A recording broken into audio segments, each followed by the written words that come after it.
We judge reality by the response of our senses. Once we are convinced of the reality of a given situation, we abide by its rules. We judge the bullets to be solid, the guns to be real. Therefore, they can kill. Bridge to all decks. Brace yourself for the season 3 premiere of Enterprise Incidents with Scott and Steve. I'm Scott Mantz. And I'm Steve Morris, and I got my 6-shooter strapped on. I'm wearing some chaps, and I'm ready to head out into the Old West for some Star Trek. Oh, the Old West for Star Trek, which is not nearly as much of a stretch as you probably think it is. And, you know, I got to say, Steve, we've had some pretty great guests on season 1 and season 2 of Enterprise Incidents.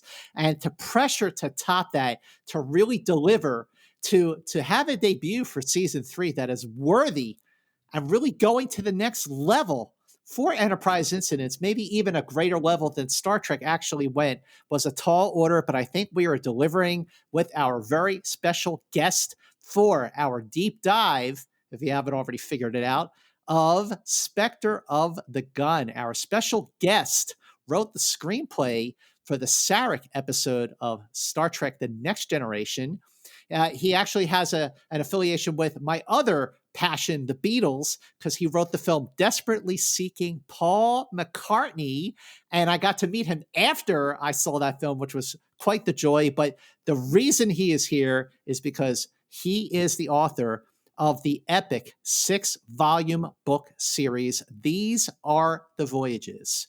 Now, I know a lot of our listeners have read these books. These Are the Voyages. But if you are a devoted listener to Enterprise Incidents and you have not yet gotten any of these books, particularly the first 3, which cover the first 3 seasons of the original series, then you've got to get these books because they are essential readings to anyone who really does truly love the original series. So excited. Welcome to Enterprise Incidents. Welcome aboard, Mark Cushman. Hold the book up, Scott. Yes, this is an audio podcast, but I have in my hot little hands the original series, season 3 of These Are the Voyages, which I have to say, you know, we covered a lot of the buildup, all the changes that went into season 3. Mark, you know, your overall assessment of the quality of season 3 compared to the first 2 seasons, like, what's your take on season 3 as a whole? And do you think like it deserves more credit than it gets, or do you think it deserves the bad rap it has? I think it deserves more credit. Look, I'm not arguing that it's not as good as seasons 1 and 2. I mean, of course, it's not. But there's so many great episodes within season 3. To just dismiss it as being, boy, I wish they had never made it. Well, first of all, the show would have never gone into syndication because there wouldn't have been enough episodes. But the episode we're talking about today, Spectre of the Gun, I love Alana Troyes. I love Let That Be Your Last Battlefield. All Our Yesterdays. Several others from that season, The Paradise Syndrome. There's just a lot of really good episodes. And they finally found a shirt that fit Kirk through the entire season. It didn't shrink. At the beginning of the first 2 seasons, the velour looked great, but it definitely did shrink. And by, you know, when you get to like By Any Other Name and the Omega Gory, the shirt did look a little tight. But Steve, my question for you is, you know, when we talk about Spectre of the Gun, like what's been your assessment of Spectre of the Gun after all these years? Well, my dad's favorite kind of movies were Westerns. And so Westerns always held a big place in my house. And I would always think of my dad. So getting to take the Star Trek guys and go back to the Old West, I always loved. And I was also always drawn, even as a kid, I think the formalism and the way that things were staged theatrically had a lot of effect on me when I went in to start directing theater and things like that, because it is very, very theatrical and not filmic. It's a really, really interesting approach that I've always loved. I agree. I've always loved Spectre of the Gun, and it's really too bad, first of all, that Spectre of the Gun, it's the first episode that they shot for season 3. It's really a shame that they weren't able to show that episode first, instead of the one that they actually did show on September 16th, 1968, which was Spock's brain. But let's just say in a parallel universe that they actually did show Spectre of the Gun as the first episode. I think a lot of the fans who put their reputations on the line with this letter writing campaign would have felt like that was worth it. That was worth all the blood, sweat, and tears to keep Star Trek on for a third season. And I also think that just because of who wrote it and because of the theme of the story and the payoff of it, it would have been right at home in season 1 or season 2. If you take away the polyester shirts and put on a velour shirt, I think you would have had an episode that if it, like, let's say this ended at the end of season 2, it would have been right at home. And the other thing that it just occurred to me when I was doing my rewatch of Spectre the Gun, it's actually a perfect Star Trek episode, because when Star Trek was first conceived, how did Roddenberry pitch Star Trek? He pitched it as Wagon Train to the Stars. He pitched it as a Western in space. And at the beginning of every single episode of the original series, William Shatner, Captain Kirk, refers to as space, not as the frontier, but as the final frontier. So I think having this sort of mashup of a Western and a science fiction actually really does work in its favor. And Spectre the Gun was directed by Vincent McEveety. It was his 6th and last episode that he directed after directing 45 episodes of Gunsmoke between 1965 and 1975. But the teleplay was written by Gene Coon. So Mark Cushman is going to tell us all why we don't see that name, Gene Coon, when we're watching the episode. Take it, Mark. Well, first of all, let me just add to what you two just said. I love the episode the first time I saw it in 1968. And I think it's just a fabulous episode. And you're right, Wagon Train to the Stars. I love the surreal nature of the episode, too. It's bizarre. It's unlike any other Star Trek, but it's so true to Star Trek. As far as Gene Coon, when he left the series, he signed a contract with Universal to be the showrunner on It Takes a Thief. And then after that, The Name of the Game. And so his contract did not allow him to work for anybody else. Yet the only way Roddenberry would release him is if he guaranteed to do 4 to 6 scripts for the third season. So that's why he came up with the name Lee Cronin. And it's really interesting to read the memos between Roddenberry and his staff, Fred Freiburger, and NBC, is they never, ever say Gene Coon. They always say Lee Cronin. We understand Mr. Cronin is only available for a short while. We better get his script quick. Because if any of those memos fell into the hands of Universal, there'd be a lawsuit.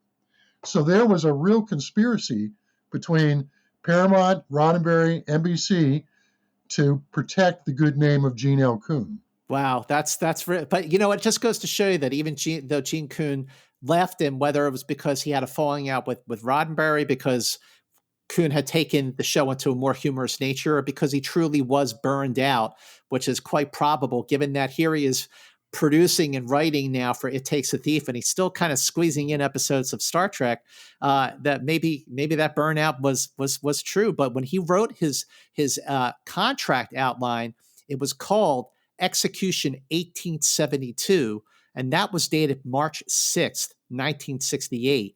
When he wrote his outline, and the outline was dated The Last Gunfight, that was dated March 18th.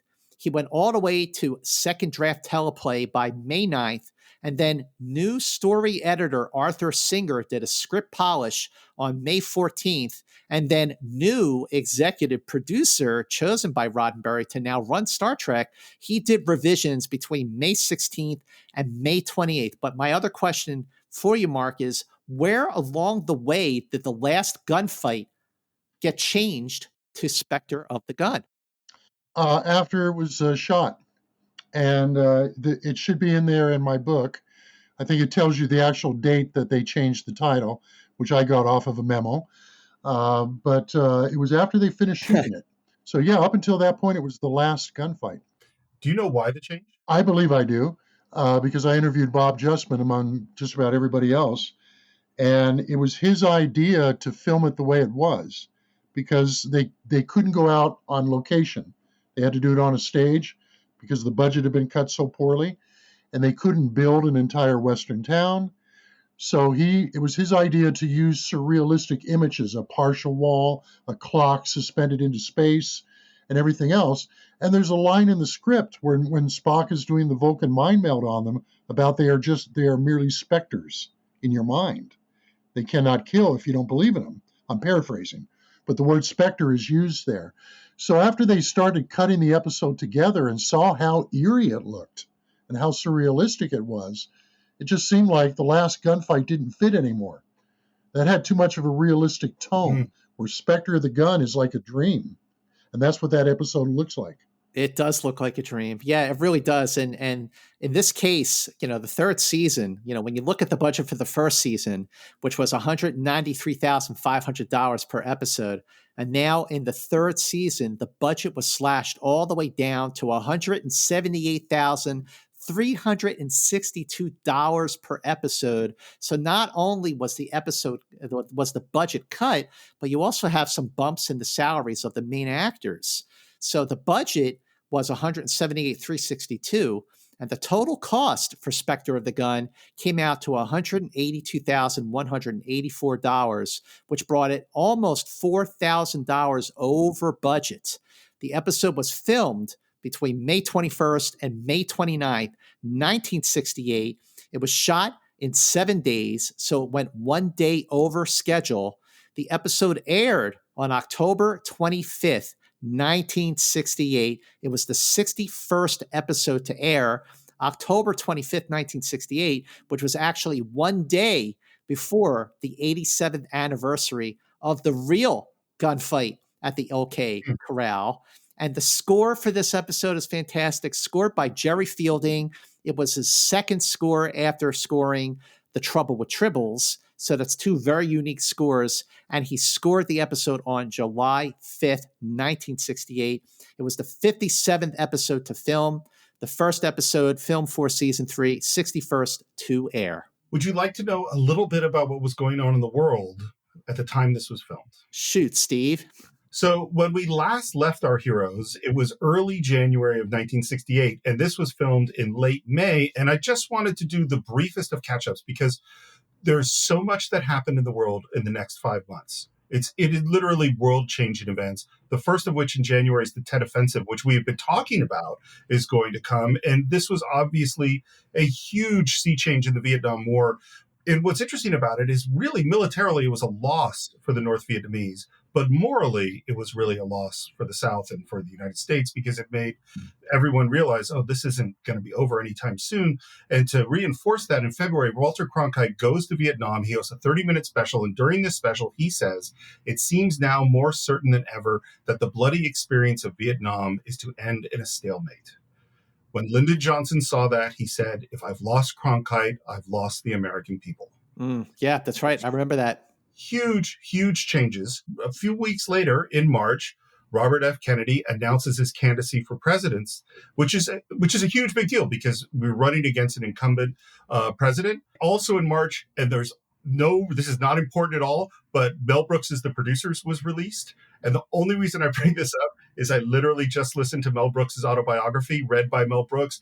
It is lovely. He's an amazing person. It's not an important event, but it was important for me this week.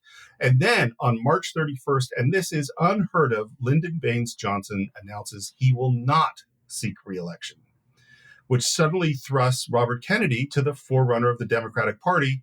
It's April 3rd, Martin Luther King Jr. delivers his final speech. It's the I've Been to the Mountaintop speech, and he's assassinated the next day on April 4th. 1 week later, Johnson signs the Civil Rights Act. And it's very possible that had King not been assassinated, that wouldn't have been signed at that time. In May, 23 people, this is just horrible, 23 people were killed in LA in the worst helicopter accident in the U.S. history. They had left LAX and they were flying to Disneyland. Oh, that's sad. And on May 27th, George W. Bush enlisted in the Texas National Guard after graduating from Yale. That is what was going on in the world. A couple good things worth mentioning. On April 2nd, I think it was April 2nd, 2001, A Space Odyssey opened in theaters. And I think like the very next day, am I wrong about this, Steve, that the original Planet of the Apes also opened in theaters? They're definitely that year. I don't know if they were that close. I mean, I think they were really, really close because I know that I'm pretty sure they were really, really close. I'm sure anyone listening to this podcast, feel free to correct me in the comments section. But I mean, two of the greatest movies, certainly the greatest sci-fi movies of all time, were released really, really, really close apart, maybe even hours. So there's some good news in with all that. And I believe, Mark, while this episode was being filmed, weren't the Emmy Awards handed out that week, and Star Trek was 0 for 4? I don't know what day they were handed out. I mean, it's in my book, I'm sure, but I don't know offhand. But yeah, Star Trek was nominated in the first 2 seasons as Best Dramatic Series on television. And that had never happened before for a sci-fi. Twilight Zone was never nominated as Best Dramatic Show, or Outer Limits, or any of Irwin Allen's shows. Leonard Nimoy was nominated as Best Supporting Actor, and William Shatner was overlooked each time. But yeah, it was just the fact that Nimoy was nominated and the show was nominated was a big deal, because the Emmys had always snubbed science fiction. And April is when they would be giving those awards out. So it had just happened. Yeah, the third season was not nominated for Outstanding Dramatic Series. And, you know, who can blame the voters for not voting for season 3? But certainly seasons 1 and 2 were. And Nimoy was nominated for Supporting Actor all 3 seasons, which I think is really cool. It is. And, you know, we were talking briefly before about comparing the third season. Well, you mentioned, Scott, the budget was slashed.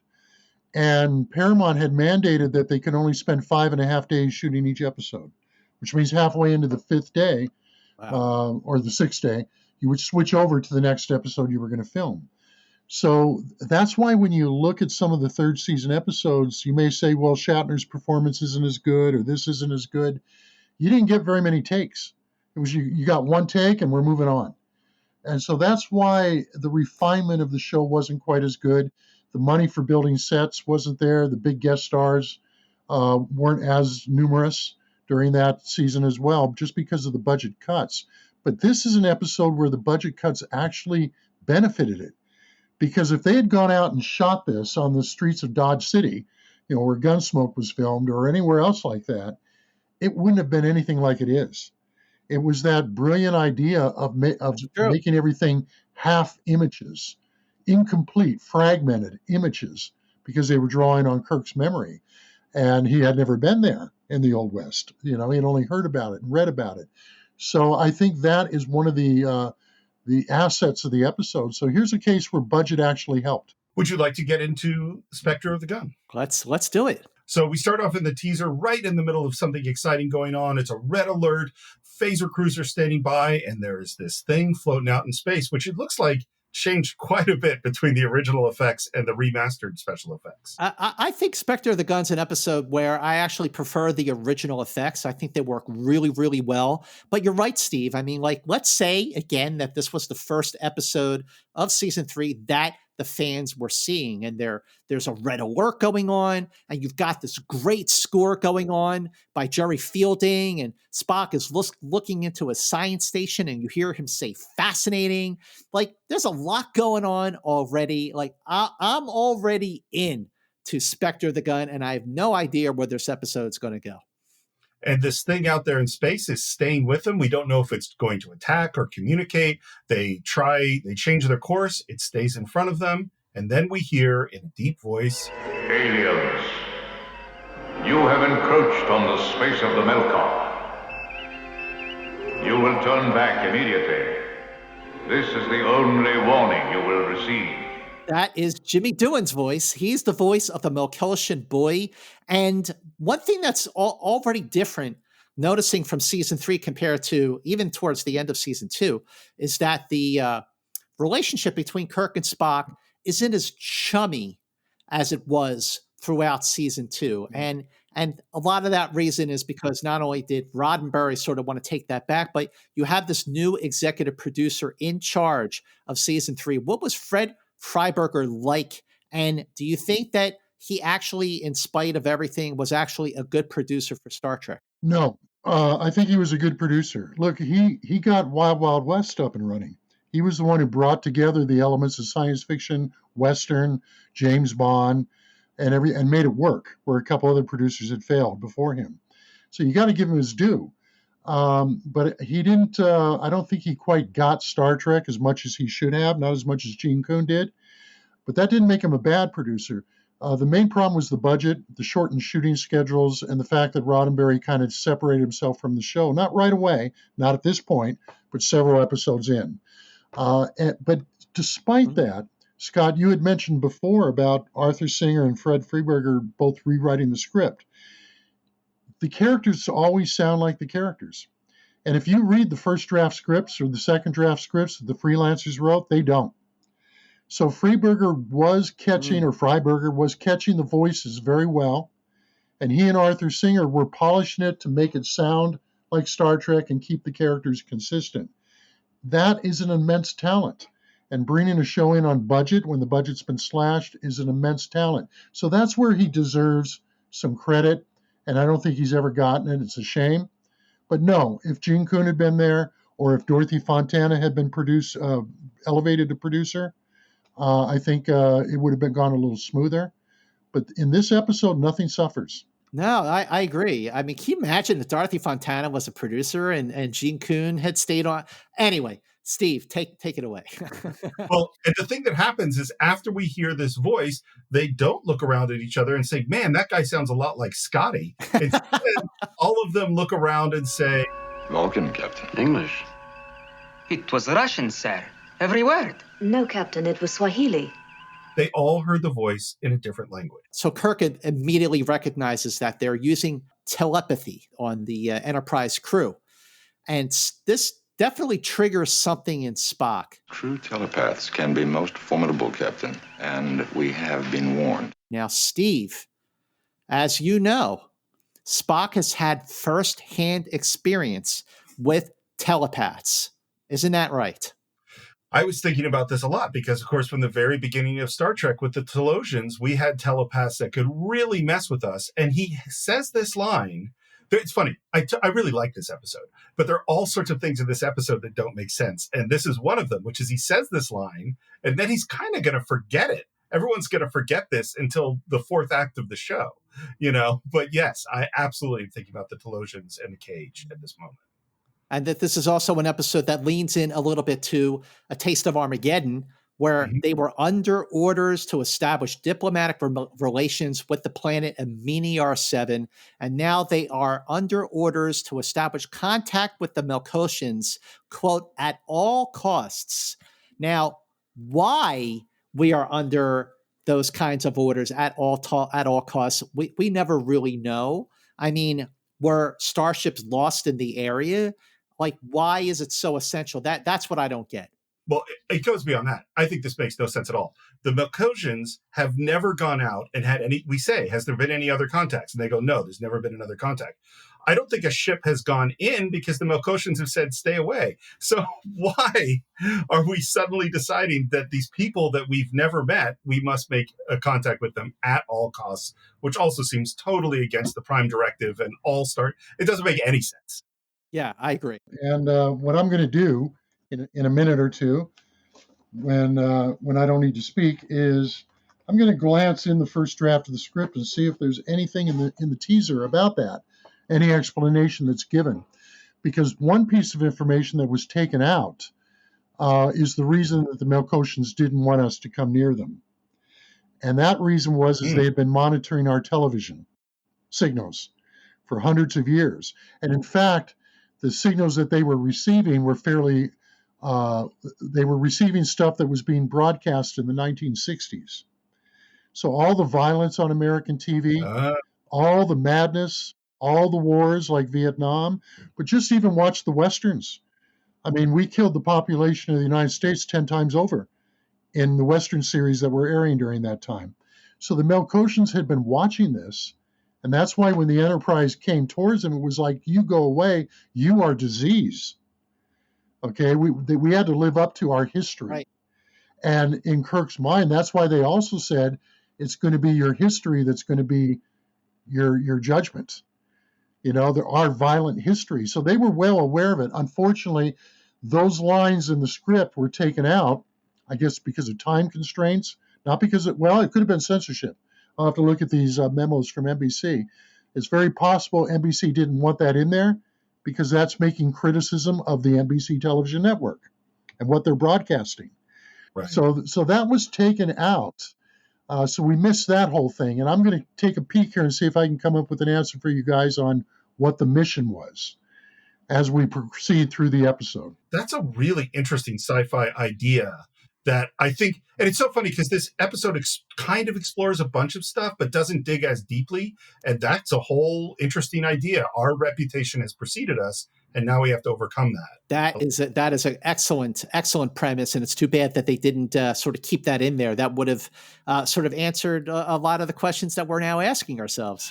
We have contacted your buoy and understand its message.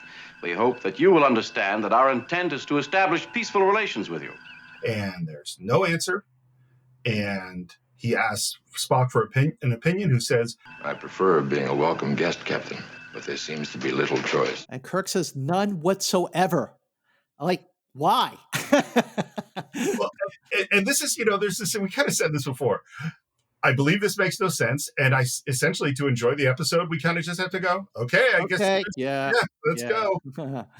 And we advise McCoy and Scotty to meet us in the transporter room, and him and Chekov and Spock are going to head there, and we're going to beam down to the planet. So this is interesting. So listen, I feel like things were never the same for George Takei after he, sort of left Star Trek for 10 straight episodes in season 2 to make the Green Berets with John Wayne. Because when he comes back, he doesn't have a lot to do towards the end of season 2. He's not even there to film the first episode of season 3. And so you have all your senior officers, Kirk and Spock and Scotty, and even Chekov as an ensign. But so technically, if Scotty's gone, then Sulu should be in command. But Sulu wasn't even in the episode. So, right. Okay. We beam down to the planet, and we're in the midst of serious fog, which is, by the way, a good way to save on set design because we don't need any. I knew it had to happen. It's a fine time for that transporter mechanism to break down. Impossible, Dr. McCoy. My transporter was working perfectly. And we try to figure out what we're doing here, and we look down at the tricorder, and that's not working. Kirk tries to hail the Enterprise, says, let's get out of here. And no word from the Enterprise. But then you hear a voice say, aliens. And then the fog gives way a little bit, and you see suspended there the face of the Melkotian. I got to say this about season 3 of the original series is that, of course, most of the aliens we saw in the first 2 seasons were humanoids, bipeds. I mean, you have the salt vampire from the Man Trap, and you have, of course, the Gorn from Arena, and of course the Mogatu from A Private Little War. But in season 3, you really have aliens that look like aliens. I mean, you have the Melkotian, you have the evil energy force in Day of the Dove. So I think this is one area where Star Trek kind of got it right, because the aliens really did look like aliens. It's so funny because I always thought, and there's no reason for me to think this, that I always thought of that head as sort of like the Corbomite maneuver and the false Belloc. I always went, that's not actually what they look like. It's just a symbol that's being created. But I don't know why I ever thought that. And also the Melkotian face was designed by Mike Miner. Mike Miner not only worked on a few other Star Trek episodes from the 3rd season, like Day of the Dove and the Tholian Web, but Mike Miner was the production illustrator on Star Trek The Motion Picture, and he was the art director on Star Trek II, The Wrath of Khan. So he worked on this episode. I think that's pretty cool. Our warning was plain. You have disregarded it. You, Captain Kirk, the disobedience was on your orders. Yours shall be the pattern of your death. So the voice of the Melkotian now is being voiced by Abraham Sofar, who was the Thasian. Remember in Charlie X, at the end of Charlie X? That's his voice. And also, originally, the Melkotians were referred to as the Shawnians, which chose Tombstone after intercepting old TV signals from Earth. The Shawnians sounded like an American Indian tribe name, so the name was changed to something more, sci-fi-ish. You are outside. You are disease. The disease must be destroyed. I'm really fascinated, Mark, by this idea of that they had an image of us and they're condemning us for that image, because I think would make more sense. Because, and spoiler alert, we're going to get to the end, and like at the end of Arena, Kirk is going to choose not to kill, and it seems as if his choice not to kill is what saves their lives. That's what it seems like to me. Had we known this thing about we're judging you based on TV, that would have made more sense. But because the only thing we're here is that they're like super, we want to be alone, that it isn't a moral question of why they shouldn't kill, of why they should save Kirk because he chose not to kill. It is this idea of you are disease must be destroyed is different. And so I think there's a kind of a mismatch here. Yeah, it's a shame that was taken out. And I'm just leafing through the memos and so forth, and I'm not finding an explanation. But then I've got 50-something pages of memos, so it's probably in there. When I was writing the chapters, Scott, there may be something in that chapter about it. But I do know that was the situation, and it's just like when they did the episode "Bread and Circuses," and NBC objected to when the announcer gets up there and says the following bout is being brought to you in living color. And NBC made them take out living color because they did not want this to seem like it was a dig on the network. So you're dealing with censorship back then in those days, and it did cut into a lot of the themes and what they wanted to say. And unfortunately, once Roddenberry was no longer the line producer, the acting producer, and he stepped back to executive producer, he wasn't butting heads with NBC as frequently, because that's the type of thing he would have done a whole battle over. That we cannot take this line out of the script, where Fred Freiburger and even Gene Coon would be more willing to just go along and give the network what they wanted. And now, and never imagine that then 50 years later, the three of us are going to be sitting here talking about why was that line taken out, but it was, right. And it's a shame. But knowing that it's not represented in the episode we watch, but we know it's part of the fabric. It was part of the intention. And so it's one of those things where, okay, this happened when we weren't in the room to see it. But as the detectives piece the whole story together, you find out that was one of the motivations of somebody who did something. When we hear the Melkotian voice say, "It is done," I love the camera zooms right in onto Kirk's shirt, and then it pulls back out. And instead of holding his phaser, Kirk is now holding a 6-gun. And the crew and Spock, McCoy, Scotty, and Chekov are wearing holsters. And they are standing in what looks like an old Western town, kind of, sort of. It's an incomplete old Western town. Instead of a blue sky with clouds, we have an angry red sky. So we are transported to this other area, which is supposed to look like old Earth, but it still looks very alien. This is where the cut budget actually works in favor of this episode of Spectre, the gun. I just love the transition from the fog to this seemingly old Western town with a blood red sky. And that's something Matt Jeffries used to do, and Jerry Fennerman. They would color the psychorama that was in the background. They purposely did not paint it; they kept it white, and they would color it by putting gels on the lights. And so they decided what color to paint the skies based on the mood of the planet. And in one of the memos for this episode, the decision was made that this has to be a harsh red sky. And you think in comparison, like Metamorphosis, which I know is one of Scott's favorite episodes, that's a beautiful kind of a light purple, very pretty sky. Yeah. So you look at Spectre, the gun, and that sky is just blood. And that's part of the fun of it too. And what we see as they look around is that we see there's a sheriff's building, but you just see the front wall and there's nothing behind it. We have clocks that are floating in air. We have all these things that are indicating the environment without trying to replicate the environment. Spock, evaluation. Obviously, this represents the Melkotians' concept of an American frontier town, circa 1880. It's just bits and pieces. It's incomplete. And I love this design choice. Yeah. I think it's so rare in television film is generally, it's not that it's a realistic medium, but it doesn't show things in an abstract or totally artistic way, and wants to create a reality. And that's not what this is doing. This is saying this is not real. And what it made me think of as a person who grew up doing theater is black box theater. And black box theater is where we don't have the money for sets. And strangely enough, black box theater started at the Pasadena Playhouse in the 1920s, but it really became popular in the 1960s. What's going on in the 60s in theater is they're rejecting all these realistic sets, and they're going, we could just have this one thing to indicate where the set is, and the rest be an empty space. And the thing about it that it does is, having done a lot of plays like this, is it forces you to focus on the characters and the story rather than on the set and the environment. And I feel very much like that's what's happening here. Like we're in a play. And also, Steve, you and I have talked many times about how Star Trek is basically a radio show in a lot of ways.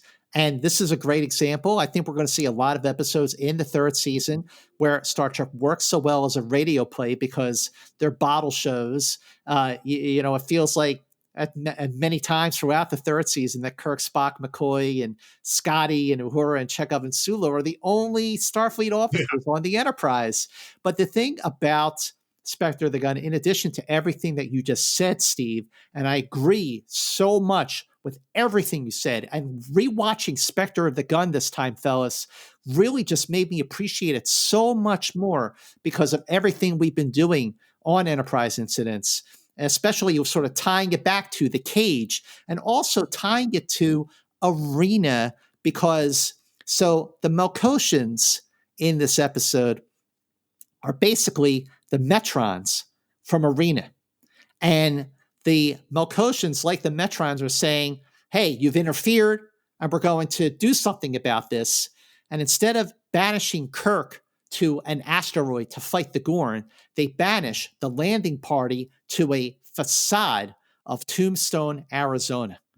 So it's just very interesting, the similarities between these episodes, which you've seen them so many times, or if you read volume 3 of These Are the Voyages written by Mark Cushman, you'll go, oh man, yeah, Gene Coon really went back to the well on this one. But in this case, it all worked so great. And that's the link right there, is Gene Coon was the writer of both. And Coon would copy himself quite a bit.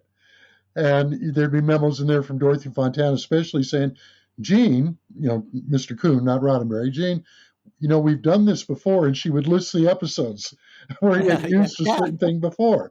Because Coon was the type of writer that, hey, if it worked, let's do it again. And it's a common theme in Star Trek, and it works beautifully. Here's the one difference I see with Arena, which is, to me, Arena is more thematically linked up. You have Kirk who's angry, desperate to kill the Gorn. And that the whole episode is about that and the Metrons judging whether or not he'll do that. In the end, he doesn't. That's not what this is. Like, we're not set up in that way. And so we don't have that added thing, although the ending is very much like Arena. Mm-hmm.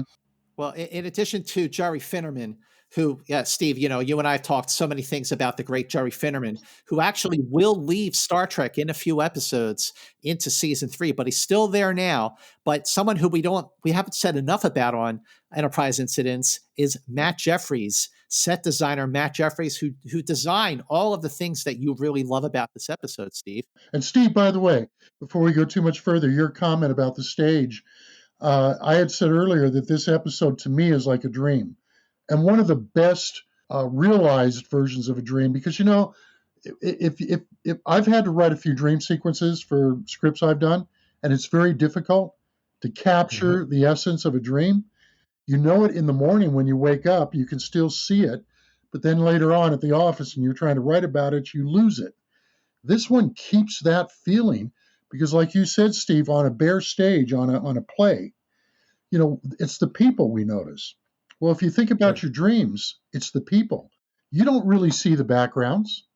You'll see maybe a specific object. You see the people you're interacting with in your dream. You're not painting the whole rooms because the backgrounds aren't important in a dream. And that's the way it is in this episode, too. So that's one of the effective aspects of it. In the midst of what seems so unreal, the harsh reality, this is not a dream.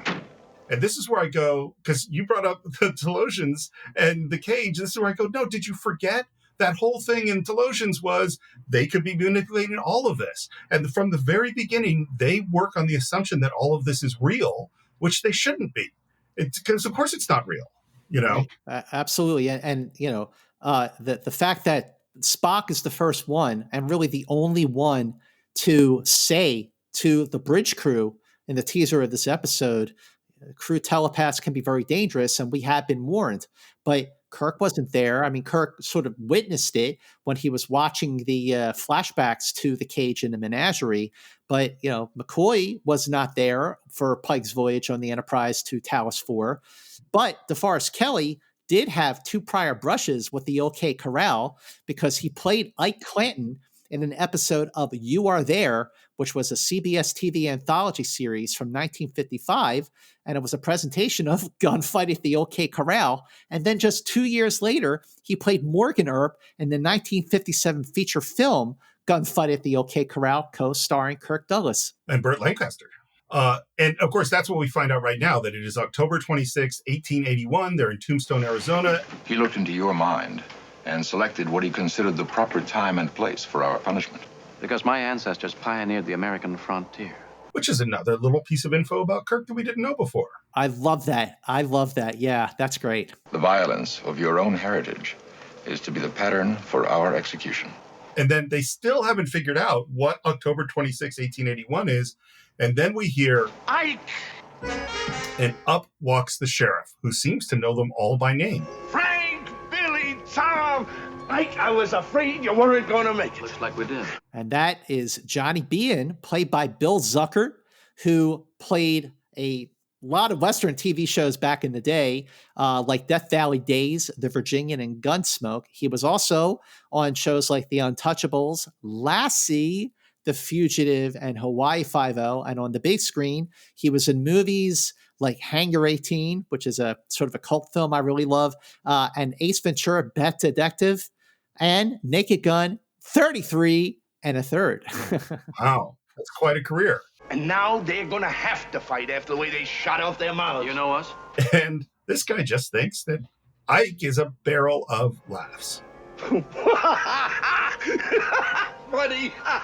That's what I like about you, Ike. You always see the funny side. I'm a barrel of laughs. Well, nobody can say Johnny Bean doesn't have a sense of humor. But that's when Kirk starts to put it all together. He called me Ike, you Frank, Bones Tom, and Billy. Ike Clanton, Tom and Frank McClary, Billy Claiborne, Billy Clanton. And this is all coming from a fragmented memory of Tombstone, of the gunfight at the OK Corral. Fragmented memory, which is perfect for the fragmented set design. I know we keep coming back to that. But the story that we hear, all the, like Steve, you would call this the exposition dump.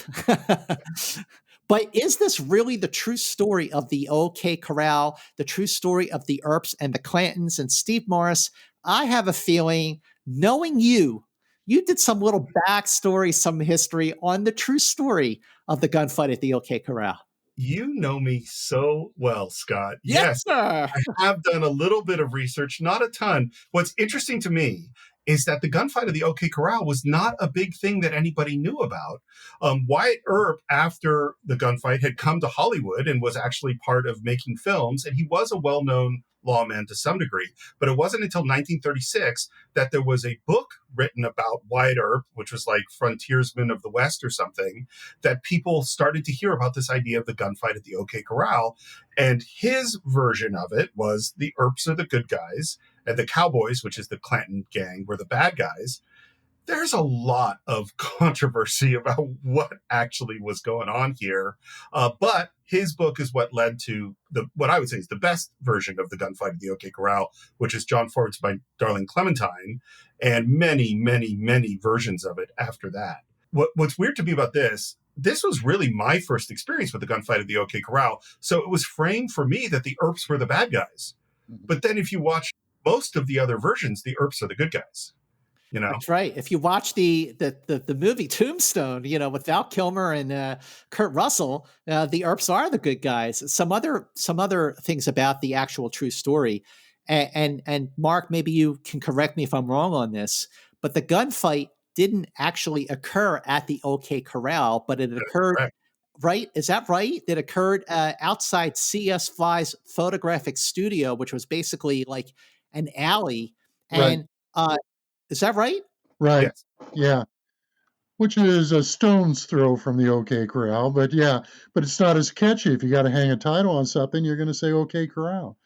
Absolutely. Also, the gunfight was not planned, but was actually spontaneous. Right. And it happened at 3:00, not 5:00. And in addition to Billy Claiborne, Ike Clanton also survived the gunfight at the OK Corral. And Steve, I'm like you. So just like I learned the Constitution, the preamble to the Constitution, by watching the Omega Gory, I learned all about the Earps and the Clantons and the OK Corral from Spectre of the Gun. But unlike the preamble to the Constitution, the real story of the Earps and the Clantons is actually quite different.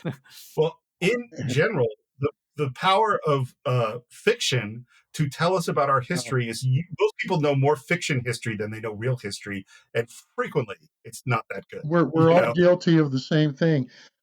This was my first introduction to the gunfight at OK Corral, this Star Trek episode, and it must have been a year later. I was in a class, probably 7th, 8th grade, and we started talking about OK Corral with the teacher. And the teacher said, "What do you guys know?" And everyone who spoke up in the room basically said what we just said. The Earps were the bad guys. And the teacher just looked at us all, and this is probably 1970, and the teacher looks at us and says, "You all have been getting your history from Star Trek." So, and then taught us the alternate version.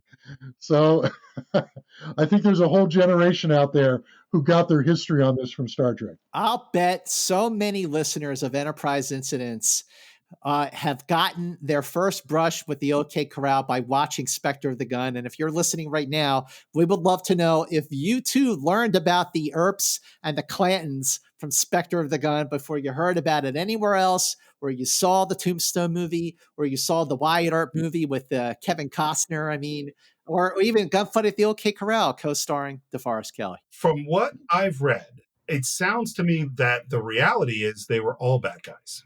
Yeah, that's what it sounds like. Because they were known as the Cowboys. We call the Clanton gang here. They were clearly horse thieves, and there's no question about that. But it also sounds like that the Earps were using their power to push a lot of people around in Tombstone, and a lot of people weren't that happy with them. So it sounds like it was a much more complicated situation. Who won? The Clantons lost, Mr. Chekov. And we are the Clantons. We are the Clantons. And if this is a replay of history... History cannot be changed. Which again, I go, why can history not be changed? You didn't go back in time. They're not quite there yet. They're just like looking around, even though they're seeing like the facade of the set, the incomplete version of this Western town with the angry red sky. They're not at that point where they're like, this is an illusion. No, not at all. Scott, this brings up a question I have for you, which is the biggest thing that we complained about from season 2 was parallel Earths. And we said, man, they really shouldn't do these parallel Earths thing. And the first episode of the 3rd season, we're back in the Old West. Does this violate the parallel Earths? I suspected, Steve Morris, that this conversation might come up. And I really thought about that. And no, I don't think this qualifies as a parallel Earth story, because there's so much about this setting that is very much not Earth. So I think, because it's a setup by the Melkotian and the red sky and the incomplete set, I think Spectre of the Gun gets away with not being a parallel Earth story. Mark, what do you think? I don't think it's a parallel Earth story at all, because it's a surreal thing. It's very much like Scott said earlier. It's if you're going to compare it to something, it would be the Cage. And the thing they learned in the Cage, when Venus said, "But you'll feel it. Whatever they do to you, you'll feel it." A dream can kill you. And you read about people who die in their sleep of a heart attack, and you think, well, why did they have a heart attack while they were sleeping instead of when they were out exercising or fighting with their wife or whatever they were doing? That should give you a heart attack. Why would you die when you're resting and you're asleep? I'll bet you any money it was a dream. a very traumatic dream, and they had a heart attack and died. So this episode, I think, goes much deeper than your standard parallel story. And if you just look at it, everything we're seeing does not resemble Earth. I mean, in a dreamlike way, it may, but it's not like we're on the back lot at Desilu or Paramount, right? It's not concrete. It's not real buildings. So I don't think this is a parallel Earth story at all. They did overdo it at the end of the second season, and they went into the third season with a memo floating around that said, we're not going to do any more parallel Earth stories unless they're really, really, really good. And Bob Justman was the one who was fighting against doing any at all. So I think this one slips under it. I wouldn't classify it as a parallel Earth story. It is unanimous. I agree. And the big thing, there's no coincidence here. We didn't randomly find a planet that happened to have an Old West just like we have an Old West. This is all constructed. Agreed. Yeah. And if I may, I'm reading right here from a memo from April 16th, 1968, from Gene Roddenberry to Fred Freiburger. Dear Fred, I am not as concerned as you and Bob over doing a Western Star Trek. It will be a change of pace as long as we make it very clear, and he underlines very clear throughout, that it is not just another parallel planet story. There you go from Gene Roddenberry himself. There you go, from the great bird himself. By the way, that is really cool to have that memo right here, right at this moment. Yes, it is. And the other thing that happens right at this moment is we hear a gunshot and a chair goes through the window of a quote-unquote saloon, and out comes a guy, and we see him immediately killed by Morgan Earp. And this is a great Western trope, someone getting shot in an old town, but the setting, like Mark just pointed out from Roddenberry's memo, is it's not a Western cliche at all. It is not a parallel Earth. This is very much science fiction. And this is where we meet Morgan Earp, played by Rex Holman, who replaced, from what I read in your book, Mark, he replaced another actor who was playing Morgan Earp in this scene. Is that right? Right. And I know the name of the actor. I'd have to look in the call sheets and the shooting schedule. And I interviewed Vincent McEveety as well. So I know the name of the actor, but I chose not to put it in the book. But he was Vincent was convinced that he was on drugs. And that's why they had to fire him. He couldn't remember his lines. He was getting very emotional about some stuff. So they fired him, and they grabbed the other guy, put him in the role, and then recast the role he was going to play, only because they needed the guy who was going to play this character today. So they couldn't wait. So, hey, he's in the dressing room. Let's get him out. We'll reshuffle the shooting schedule. So that's one of those things where we've looked at episodes like The Alternate Factor, where the domino effect of replacing an actor destroyed the episode. Here's a case where they were able to glide around it. They had a good guy right there. They were able to get him. And really, he's perfect in that part. Yeah. Oh, yeah. So that's Rex Holman, who wound up playing the part of Morgan Earp. And Rex Holman, of course, also another actor in this episode who just ran the gamut of TV Westerns back in the day, like The Rifleman, Wagon Train, Rawhide, Death Valley Days, The Big Valley, The Virginian, Gunsmoke. He did them all. And on the big screen, he was in the film version of The Hindenburg. And also he played John in the beginning of Star Trek V, The Final Frontier. Remember the character, John? He was like a bald character, and Cybok cured him of his pain.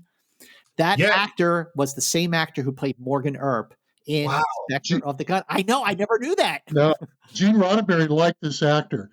This actor, when Gene first sent the list of actors to recommend for playing Spock in 1964, there were only 4 names on the list that he sent to Desilu and NBC. One was Leonard Nimoy. He was the first name. The second was DeForest Kelley. The third was Rex Holman. And the fourth was Michael Dunn, the dwarf. So Rex Holman, who plays Morgan Earp in this episode, was the third name on the list of suggestions to play Spock. 4 names from Gene Roddenberry. So he liked this actor all the way back then. And if you look at the way he plays Earp, very unemotional. Mm-hmm. And I think that was a quality Roddenberry saw in him, that he could play something like that, and why he was thinking of him for Spock. But there was always a lot of debate about, oh, come on, DeForest Kelley couldn't have been on the list. I've got the memo. I was just looking at it before we did the show. From Gene Roddenberry from October of 64, 4 names: Leonard Nimoy, DeForest Kelley, Rex Homan, and Michael Dunn. Mark Cushman, you just earned your pay for the week. And he's got a great look. And what's so interesting about the way the Earps are is it's not that they're caricatures. It's like they're iconic, the way he moves, the way he looks. He is the iconic guy in black Western guy. And we examine the body. It's dead. And McCoy is having trouble believing this. Is this a dead man, Doctor? Very dead, Mr. Spock. That's one thing we can be sure of here. Death is real. And this is where I go, no, it's not. Do you actually think that there are any humans here at all? Like, it doesn't. This is where I just keep going, like, why are you all buying into this so much? See, a lot of the questions that I had about this episode, Steve, like, especially during the rewatch, and especially with regards to, like, why are the Melkotians putting our landing party through this? Why don't they just kill them off and get rid of the Enterprise and call it a day? Like, why the mumbo jumbo of the fake Western setting? But at this point, Kirk, Spock, McCoy, Scotty, Chekov, they have no idea that death isn't real. They don't know that yet. Clearly, this is an illusion, and Spock especially knows about that they're telepaths, and telepaths are not people you want to mess around with. But I don't think they're there yet to go to realize that the death part isn't real. That comes later, where it should in Act 4. Well, I was mentioning dreams before. I did a script for Star Trek Continues called Divided We Stand. And in the episode, Kirk and McCoy never leave the ship. They're both in a coma. But they think they're on the battlefield of the Civil War. And Kirk is wounded, and McCoy has to saw off his leg. But back on the Enterprise, Kirk, who's in a coma, his leg is dying. Because in his mind, he believes it's not there. So it just shows you the power of a dream, the power of belief. We can make ourselves sick. We can make ourselves well if we believe it. And in a dream, I think anything can happen. You can not wake up because the dream was too terrible. So as you just said, Scott, they don't know if this is real or not. They may suspect it's not real. It may seem like it's an illusion to them, but they're seeing people die. And McCoy goes over and checks the body of Chekov when he dies, and no pulse. So they're trying to make sense of whether it's real or not, and whether it can really kill or not. Spock is the one who will come up with the solution. Right, that's right. Okay, I have a question. So is it that actually these guys who beam down to this planet are just sitting motionless somewhere and all of this is playing in their heads? Or is it that they're walking around in a space where these illusions have taken on physical form, like the holodeck? You mean like the Inner Light episode of The Next Generation? Right. Is this all in their minds, or is this something that is kind of they're walking around through? What a great question. It's a great question. That is absolutely possible. That is absolutely possible. Yeah. Well, and the reason I bring it up is really from what you said, Mark, is that when we're in the dream, we believe the dream. Yeah. And it's because some part of our brain is being turned off to not realize that, oh, I was in my bedroom and then I was in space and then I was underwater. And that's just what's happening, and we accept it. And it's like, if they're just all lying down and this is being created in their minds, well, then they would just accept, yeah, that guy just died, and not question it, Wow. Never thought about this before. But because you brought it up, I believe right now they're still standing there in that fog. Right. Because that's the last place we saw them. And when we return, they're still standing in the same positions in the fog. I think they're standing there like zombies in that fog. And I think the bookending pieces of the episode tell you that. But I'd never thought about it before. Well, and on the Enterprise at the very end, when we're with Chekov, there's a line that's something like, maybe he's been here the whole time. I mean, maybe they never beamed down. That's wow. Oh man, boy, that just opens this episode a lot. That opens this episode in ways that I never even thought about. But great observation, mister. But you know what? That's great writing, because when you write something, you want to allow the audience to discuss it later and maybe find their own interpretation. And you're right. Gene Coon and Freiburger and Singer and none of them, when they finished writing that script and signed off on it and said, go film it, there's nothing in that script that keeps you from thinking, well, it's possible they never left the ship. Or if they did beam down, it's possible they never left that spot where they were standing in the fog. So we're able to interpret that however we think it can be. And whatever answer you come up with is correct. We enter the bar where the bartender is very happy to see Ike, and another person seems to be real happy to see them, but she's not happy to see Ike. She's happy to see Billy. Billy! Oh, Billy! That would be Sylvia, played by Bonnie Beecher, who at one time was the girlfriend of Bob Dylan. Bonnie Beecher had a kind of a brief acting career. She was on TV shows like Peyton Place, The Fugitive, and Gunsmoke. Shortly after filming Spectre the Gun, she quit acting to form a circus and performing arts camp with her counterculture husband, Wavy Gravy. Oh, she was married to Wavy? She was married to Wavy Gravy. Whoa. Wasn't Wavy Gravy in the Woodstock movie? I don't remember I think he's one of the Merry Pranksters, and I met Wavy Gravy. You did? Yes, I worked in a copy store in Berkeley shortly after when I graduated from Cal, and he was a customer. Yeah. So you were 1 degree of separation from Sylvia. Apparently. That's pretty cool. Well, incidentally, you mentioned she was in Gunsmoke, but look who directed this. Vincent McEveety. Right. And the director always had a voice in casting. And so if you look down the list of these people, a lot of them were on Gunsmoke and shows that he had directed. Because he's going to naturally, and like Rex Holman, he's going to bring back people that he's worked with and he knows he can count on. Ralph Sinetsky did that too with like Stephen Brooks in Obsession. Yeah. Sure. And Sylvia is very, very excited to see Billy, and Chekov has to play along. And I think Walter Koenig does a really good job of doing the levels. Of lying, of trying to say what she wants him to say, but not being that great at it. Billy, baby, I knew they couldn't keep you out of town. Oh, you knew that. Walter Koenig is fantastic in this episode. And I think of any of the episodes he did in the second or third season, this is his finest hour. This was the most that he had to do in an episode. Maybe, I guess, The Way to Eden was another Chekov episode, but I mean, that was not a good episode, and Spectre the Gun is. But, going into season 3, I think things were really looking good for Walter Koenig and Chekov. Isn't that right, Mark? Yeah, this is Walter's favorite episode.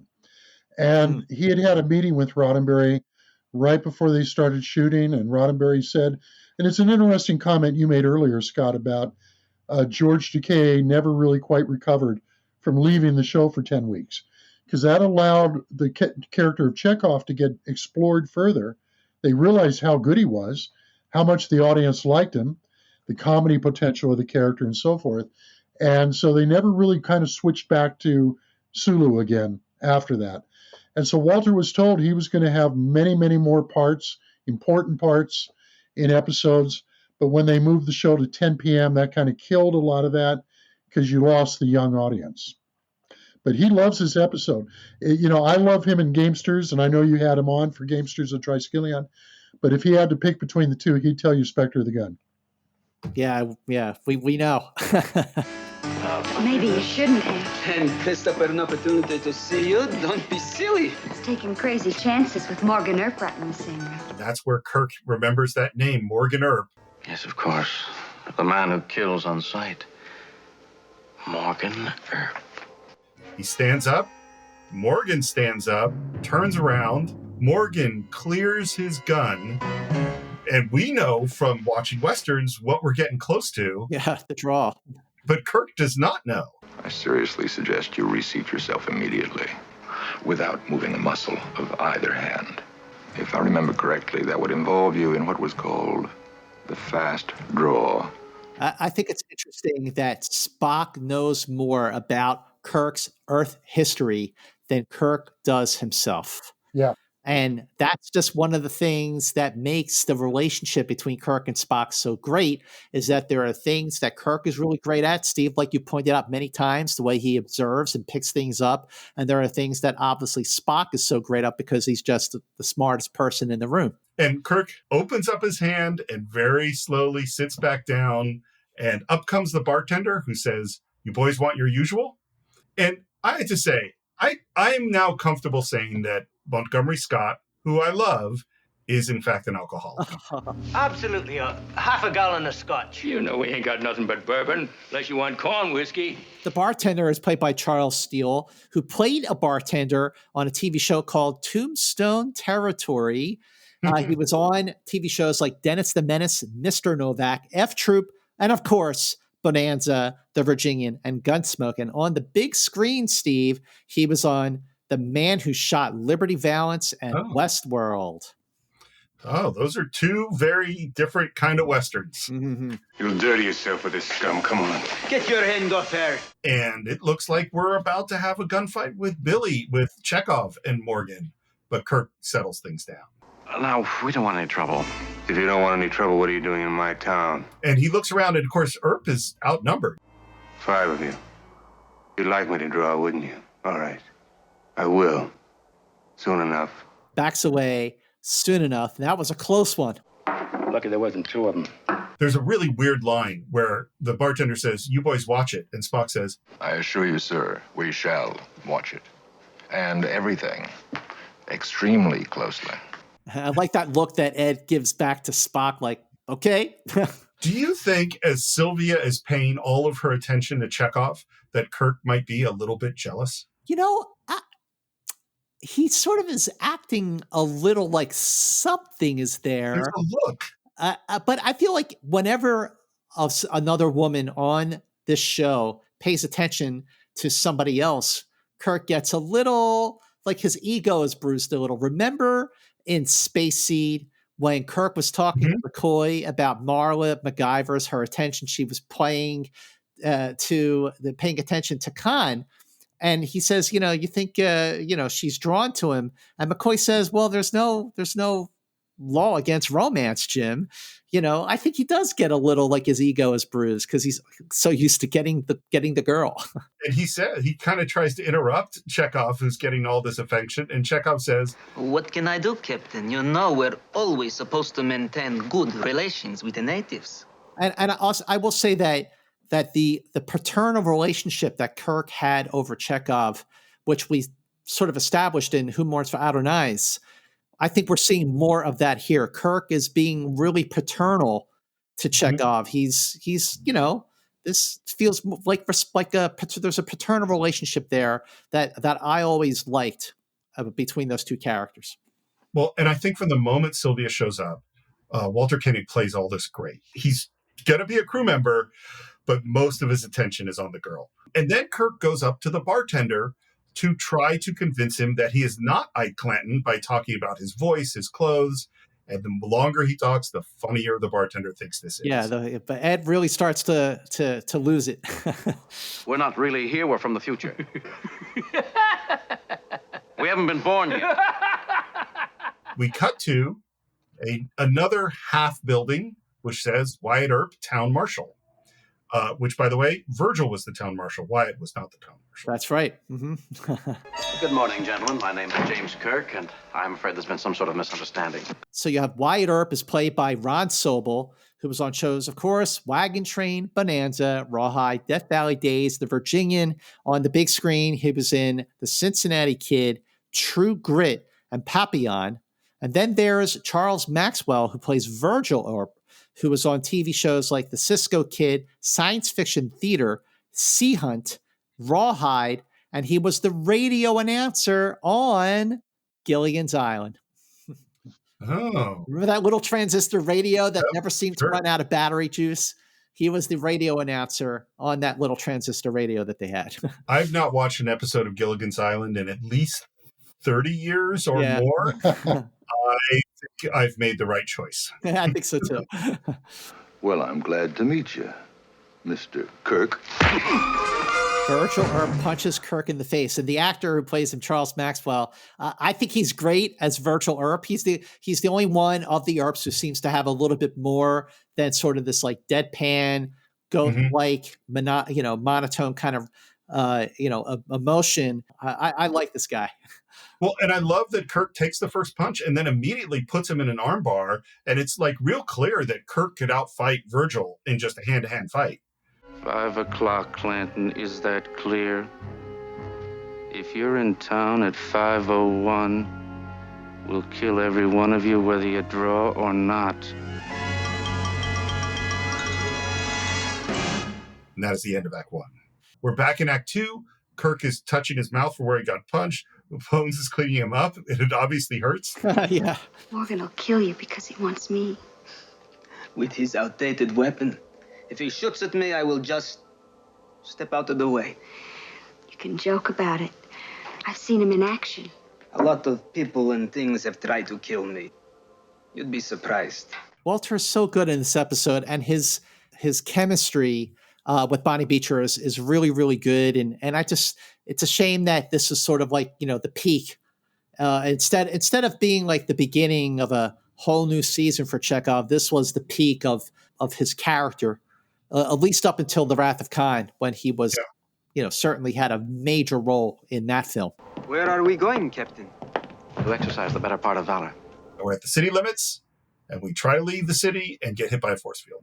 So the force field, whose idea was the force field, Mark? Well, that is in all the drafts, and I'm looking at the script right now, page 33.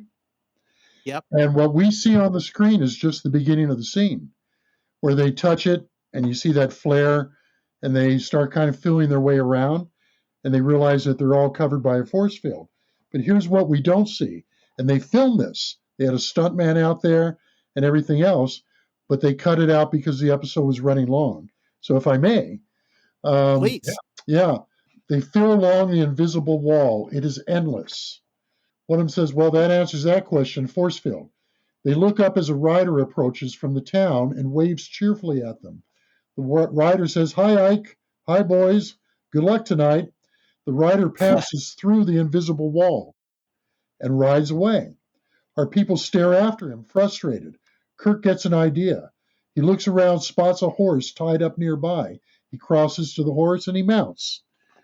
And he rides through the invisible wall, except, let's get to that point. It's yes, indeed, or actually as Gene Coon wrote it, yes, indeedy, the horse gets through, but the rider is swept off with great force as he is even within the city limit sign, knocked to the ground with great force.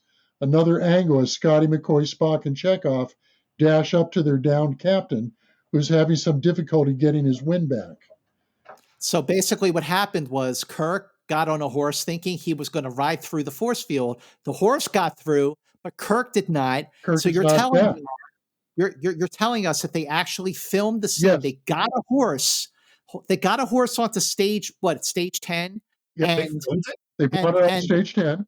They had a stunt rider with a harness under his shirt and a rope. And when he rode up to that spot, they yanked him backwards off the horse. The horse continued to go forward. He's on the ground. Now we run up, and it's Kirk on the ground. Get rid of the stuntman. Chekov says, "Are you all right?" Kirk gasping. "There was a flaw to your logic." "Yes, of course," Kirk says. I'm not a horse." And Spock says, "Precisely, Captain." They help him rise. They hear a clock striking. They react to close up on the clock. So they actually try to get through that force field, but only the horse passes. Well, that's a lot of money to get a horse and to film that scene and to end up not using it. Yeah. And it was not cut. It was in the final draft, and in the shooting schedule, they have a stuntman there. They have a horse there. It didn't get into the episode for whatever reason. We have to find a way to put the Earps out of action. Is there anything that exists here and now that could help us out of this trap?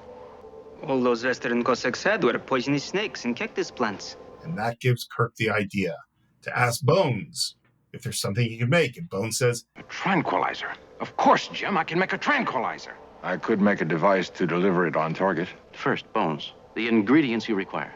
I know the place to get the proper drugs. And we cut to the dentist, and there's a guy in a chair. Now, what's funny is I didn't know about the gunfight at the OK Corral when I first saw this. So I didn't go, oh, that's Doc Holliday. But had I seen this after knowing about the gunfight, I would have known at this moment that he had just walked in on Doc Holliday. Well, I love that you don't see him at first. You see this person in a chair, his face is covered. What you do see is the barber, who's played by Ed McCready, this is actually the 5th time he was in a Star Trek episode. He played one of the patients in the chair in Dagger of the Mind. Mm-hmm. He played the character who wanted his bike back in the beginning of Miri. He was covered with all the makeup after he was affected by the disease. He was in Patterns of Force. He was the chief medical officer of the USS Exeter in the Omega Glory, who said, "Get down there fast, Captain Tracy is," and then he dies. And all these episodes were directed by Vincent McEveety. So there you go, Mark. You're right. Directors like to use their favorites, people they can trust. Now, sitting in the chair, we are going to see is Doc Holliday, played by Sam Gilman. Now, here is the revelation about Sam Gilman. So when we were doing our deep dive of Metamorphosis, our guest, Ralph Sinetsky, who directed the episode, told us that the voice of the companion was, in fact, played or voiced by Elizabeth Hush. She was the actual voice of the companion. As it turns out, Sam Gilman, who played Doc Holliday, was married to Elizabeth Hush, who voiced the companion. So there's a connection. He was also in shows like Have Gun Will Travel, Dragnet, Shane, The Life and Times of Wyatt Earp, and on film, he was in movies like PT 109, The Missouri Breaks, One-Eyed Jacks, and Every Which Way But Loose. And McCoy, not knowing that anything is threatening, despite the fact that the barber seems very nervous, is looking over at this, display of different chemicals. That stuff ain't mine. It belongs to him. You'd better ask him. And the way Doc Holliday gets up, very theatrical. You want it now? My name is McCoy. I'm a doctor. McCoy is trying to connect to this guy, doctor to doctor. Like, finally, someone who speaks my language. But this guy doesn't see Leonard McCoy. He sees McClowry. Well, my name is still Holliday. Doc Holliday. And he's like, you see the light going on in McCoy's eyes, like, oh, okay, I know who you are. The emergency is real. I need these things. Your emergency sure is real. And Doc Holliday laughs and says, take whatever you want. Take my bag. Yeah, take my bag. Only best you be finished before 5 o'clock. That is my intention, Doctor. Because at 1 minute past 5, you'll find a hole in your head right from this gun. When he picks up the shotgun and that music sting on the shotgun, that's that actor, Sam Gilman, is extremely effective. And so was DeForest Kelly's reaction. That's a great scene. I think this is a great scene. It is funny how in most of these versions, Doc Holliday is frequently the most interesting character. Mm-hmm, mm-hmm. And then Chekov meets up with Sylvia, who's been shopping. And they sit down. There really is a ton of Chekov in this episode. Yeah. And they have a really sweet scene where she's, flirting with him, wants him to ask her what's in the bag. She's going to make a dress for this dance that's coming up. And maybe that dress could be a wedding dress. Married? I'm afraid that wouldn't be possible. And of course he doesn't. I mean, that's what's great is that Chekov shows restraint. Like he doesn't want to put her in any kind of danger. One of the signs of good writing is where you can write someone who says one thing that means a specific thing that in their reality, and the other person can completely understand what they say, except they have an entirely different interpretation. I am not someone you can marry. If only I could make clear to you what I really am. Do you think I don't know? Billy Claiborne, you are a cattle rustler and a horse thief, and I don't care what else. That she has this image of who she is and loves that guy anyway. And just as they're about to kiss, there is Morgan Earp. I warned you, Claimant, stay away.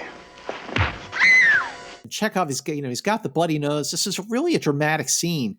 And the build up to it, with this really tender moment between Chekov and Sylvia, and Walter is just really just delivers a really great performance in this episode, in this scene.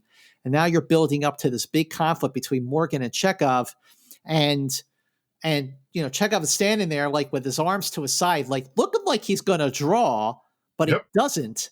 But he walks towards Morgan Earp. Morgan draws, shoots Chekov in the stomach, and Chekov dies, or does he? Sylvia screams, and Spock and Kirk run out of the bar. There's nothing I can do, Jim. And now Wyatt and Virgil have both showed up, and this is pretty scary. And I love the way they frame the shot, which is we have the cluster of our heroes kneeling over Chekov's body, framed by the black outlines of the Earps. It's a really nicely set up shot. And Scotty is ready to go. Captain, let me. No. Yeah, come on, Captain. Let him. I love that line. He goes, go on, Captain. Let him. They're trying to push us into something we're not ready for. And it is not yet our time.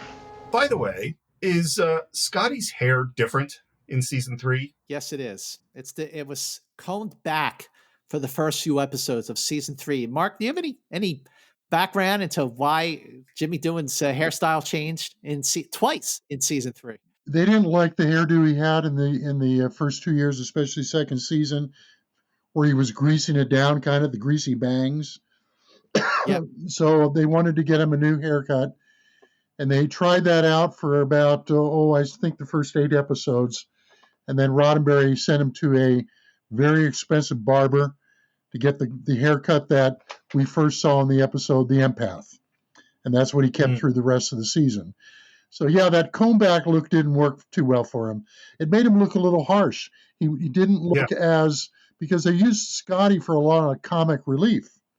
And with the bangs combed back like that, he didn't look comical. He looked very serious. So once they let the bangs come back in, exactly, he looked better at that point. But everybody, including him, was in agreement that the greasy bangs from the second season weren't working too well. I didn't mind them. How about you guys? I didn't mind it. I liked his hairstyle in the first 2 seasons. I hate this hairstyle. I think it's just what you said. It makes his face look hard and severe. Yeah, I really don't like it. We're in the saloon. It's later. Everyone is sort of mourning and trying to deal with the fact that Chekov has just died. Spock is trying to, focus on what they have to do. But not this minute, Spock. It takes us a little longer. And now we get what I would say is a more forced McCoy Spock sort of moment. Yeah. It's one of those McCoy comes after Spock in a way that I don't really buy so much. He says, You talk about another man's feelings. What do you feel, Spock? My feelings are not subject for discussion, Doctor. Because there are no feelings to discuss. So here's the thing about this scene. I agree with you, Steve. As much as I appreciate the sentiment of having a Spock-McCoy moment that's very, I would say, reminiscent of the jail cell scene from Bread and Circuses, and that scene was also written by Gene Coon. In this case, it feels contrived and feels a little out of place, just like some of the digging that McCoy did to Spock in the Immunity Syndrome. I wasn't quite buying it this time. And, for all these years, growing up watching this episode so many times, I just sort of, okay, it's a moment between Spock and McCoy, and they've had many. But in this case, during the rewatch, I noticed that, it feels a little forced. So I agree with you. The clock rings 4, and I do love those hovering, floating clocks. I think it's a great design choice.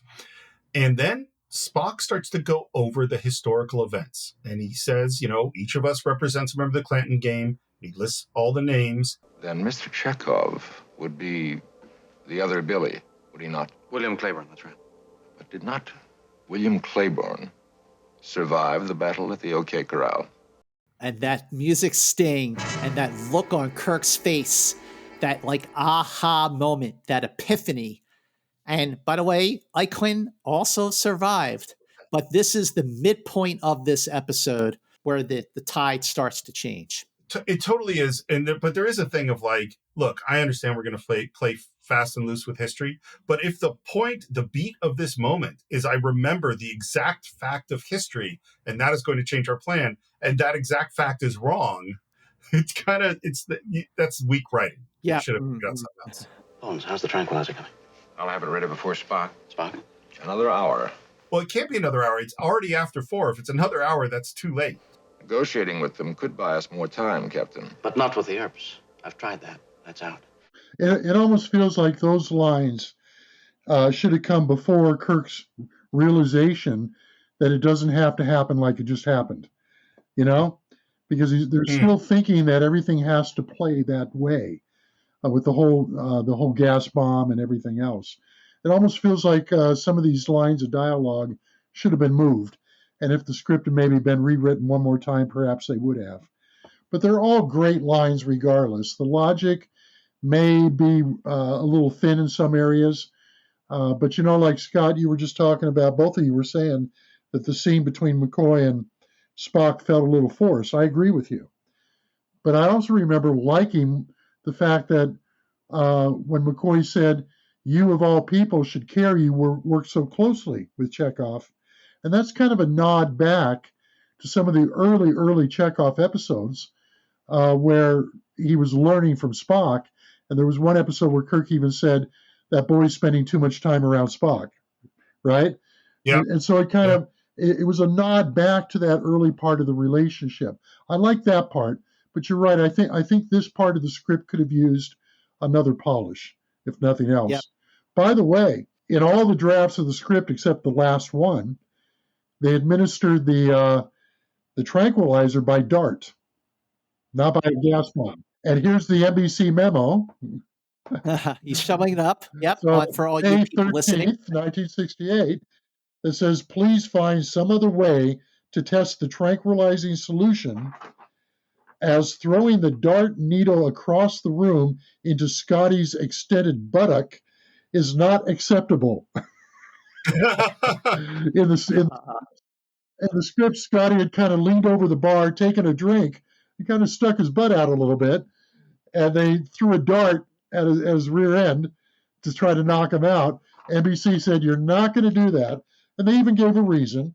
They said darts and other similar sharp objects are easily available, and, especially in the hands of a child, imitation could be extremely dangerous. Wow. But this is one of the, Interesting. if you read the script, Scotty's given a lot of funny lines and funny actions like sticking his rear end out. But as you noted, Steve, with that new hairdo, very little of that comedy comes off as funny. The lines are still there, but because he looks so serious, and what was the word you used, Steve? Harsh. Severe. Hard. Hard. Yeah. The comedy that Gene Coon wrote into the script doesn't play as well. And it's all because of that damn haircut. I keep thinking about this idea of it all being in their brain. And now I'm reimagining things you could have done with the episode. And one of them is that if they made it a more dreamlike quality, like Kirk, like they were not remembering things, like there's something I needed to do, and that we made it more surreal, all of this would work better. Yeah, I think, and I'm only talking as a screenwriter, because also in dreams, a lot of times if you think about your dreams, you're interacting with somebody, and then a moment later, it's an entirely different person. And yet you continue interacting as if it was always that other person. Well, certainly you could have done things like that in the script, but I think it would have started to become confusing for the audience. And so if Kirk is starting to not remember things, I think the audience wouldn't think, well, that's more dreamlike. I think they would start to think there's some kind of a disease going on in their brain or whatever. That fog they were breathing did something to them. So I think sometimes when you write a script and you only have 52 minutes of screen time, you've got to pick which one of the things you're going to do. Because if you try to put them all in there, the audience is going to get lost. Totally. It would, and this would be a hard thing to pull off. There's basic screenwriting. Well, screenwriting's hard, but there's some moves that are advanced, and this would be really hard. But I also go, like, what would be really interesting is if Kirk was becoming more of the Old West gunfighter, because there's an implication in the final moment as well. That's what things were like, is what if he were becoming more of Ike Clanton as this went on, and then had to resist the instinct to kill at the end. Yeah, when you expand a 1 hour TV script into a 2 hour movie, that's when you get to start going into those kind of things, because you got the time and the space. But with a squished down running time, yeah, you got to pick which one of the ideas you're going to play out. Any of these could have been really good if you'd had a longer time period to play it out. So we can't negotiate with the Earps, but then Kirk says, there is one other place I can try. And I love this next scene. Me too. It's such a great scene. It's so well acted. Kirk goes to Johnny Beam, the sheriff. Oh, yeah. And the acting between these two guys and the way the wind is blowing and the wind is howling, it's such a great dramatic scene. Like, it's very, very suspenseful and intense. I want you to stop the fight. Stop it? Who wants to stop it? I sure don't. You don't. I do now. Since when does a Clanton run crawling to the law for help? How else is he going to get justice? From this. Holds up the gun. The other thing that makes the scene so great is as the episode progresses, as Spectre the Gun progresses, and everything that they're trying doesn't work. They can't get through the force field. And now, like, they try to reason with Morgan Earp, and they tried to reason with Virgil and Wyatt. McCoy tried to connect with the Doc Holliday. Nothing is working. Nothing is working. The Melkotians are intent on having the Earps kill the Clantons at the OK Corral. And as the desperation of the situation increases, you can see the desperation in Kirk also increased. There must be plenty of decent people in this town who don't like the Earps. Let's organize. Don't talk nonsense. The people in this town are counting on you to get rid of the Earp for them. And the people better wake up and let the law work for them. And I think Shatner's performance is right on point. And the actor he's playing opposite is very good too. You know, Steve, you were talking about the real history of the OK Corral, and you said it was more of a power struggle. This scene speaks of it. Half the town is on their side, half's on the other side. They're using them to overthrow the other lawmen that are in the town. It was really the sheriffs against the marshals. So this scene really actually touches on the true history of Tombstone. Well, and there really was a Sheriff Johnny Beam, and he really was on the side of the Clantons. He really was against the Earps. Wow. And what I love, there's a guy named Sandy Meisner, who's one of the great acting teachers after sort of Strasberg and the actor studio. Sandy Meisner is one of the guys who split off, and he would do all these mirror exercises. And what it would be was you'd have two people facing each other, and they would say the same words back and forth. And part of the goal was to really listen, and that your energy, the energy that I hear, is going to affect the energy that I put out. Yeah. And I think if you watch Shatner, this guy playing the sheriff, Shatner escalates and he escalates. You can feel the energy playing off each other in this way. And I love the climactic moment where, because he's going, Can I get through your stomach? Can I get just kill him? It's the only way. I can't just kill him. It's the only way. I can't murder him. I can't kill him. Kill him any way you can. It's such an intense scene. Let me ask you a question. Kirk is like, could not have been more clear. I can't murder them. I can't kill him. Do you think that Bean is hearing something different from Kirk? Like, we're seeing Kirk say, I can't kill him. And Bean is just like, no, you gotta kill him. Yeah, like why is Bean like so intent on having the Clantons kill the Earps? Like, why doesn't Bean do something about it? It's the same thing Steve was talking about before, the Chekov Bonnie scene, when he was saying that there's so much about me, and she was saying, I know everything about you, right? He's making one statement, she's hearing it in a different way. Same thing in this scene. The way the sheriff is hearing it is, I can't just kill them, meaning I'll be guilty of murder. I could get arrested. And the sheriff is saying, there'll be no questions asked. Honest. So they're both having two different conversations. One of them is saying, I am not a person who can do that. And the other one is saying, nobody's going to ask any questions. That's the brilliance of the way this script is written. Hearing the two of you read a lot of the dialogue, it's so powerful, you know? And I'm visualizing the scenes in my mind. I haven't watched the episode in a couple of years, but it's really a very well-written script. And I think you guys feel it as you're reading the lines. And one of the things about a great script is the fact that the dialogue, you can have two characters who have no idea what each other is talking about. They're having a very intimate, intense conversation, but they're both having different conversations at the same time. First of all, I 100% agree. And that's what's so weird about this episode. There's so many things that are so good. And Scott, your question is exactly right, is that why is the sheriff doing this? And that goes to the weakness, I think, of the episode is the Melkotians. Is what are they trying, because they set all this up. They set up the sheriff to do this thing. What is it that they're trying to do? And that's where this doesn't quite all make sense. Yeah. Here we have to just guess, because Gene Coon's not here to tell us. But Scott has said a couple times how the parallel between this and Arena. And so I think the answer is they're being tested. They've already come out and said, you are a disease. Don't come any closer. We already know they've been monitoring American television from some dialogue that was omitted out of the script. And so, but they weren't able to stop the Earthlings from coming. So now you find out if they're as bad as their television shows make them look. And so it's very understated, but because it's Gene Coon, because he wrote Arena, I think it answers your question. I think we can make that presumption. But of course, that television thing's not in the show, you know? Right. Yeah, it's not in the script. Because the way the show is we are reclusive. We don't want anyone around. We said stay away. You didn't stay away. Now we're going to kill you. That's what the show is. But that's not quite how it ends up. Yeah, they never say we are reclusive. They say you are disease. And so now here's a lab test to find out if it truly is a disease. So no, nobody comes right out and says it, but I think being that it's a Gene Coon script, I think we can assume that the Melkotians at this point are going to say, prove to us that you're not a disease. And so they're trying to make it easy for Kirk to kill this guy, kill any of them.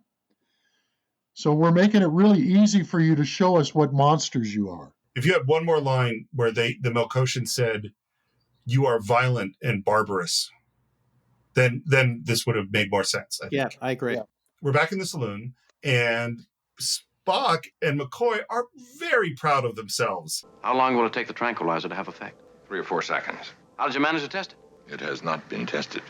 It's not necessary, Captain. It's very simple. Nothing can go wrong. The statement, nothing can go wrong, is a stupid statement. No one who's dealt with life would have made that statement. Up to now, everything has gone wrong. I want to test it now. And Scotty's going to volunteer as long as he can be awake. He takes a drink of bourbon, and he says, it's to kill the pain.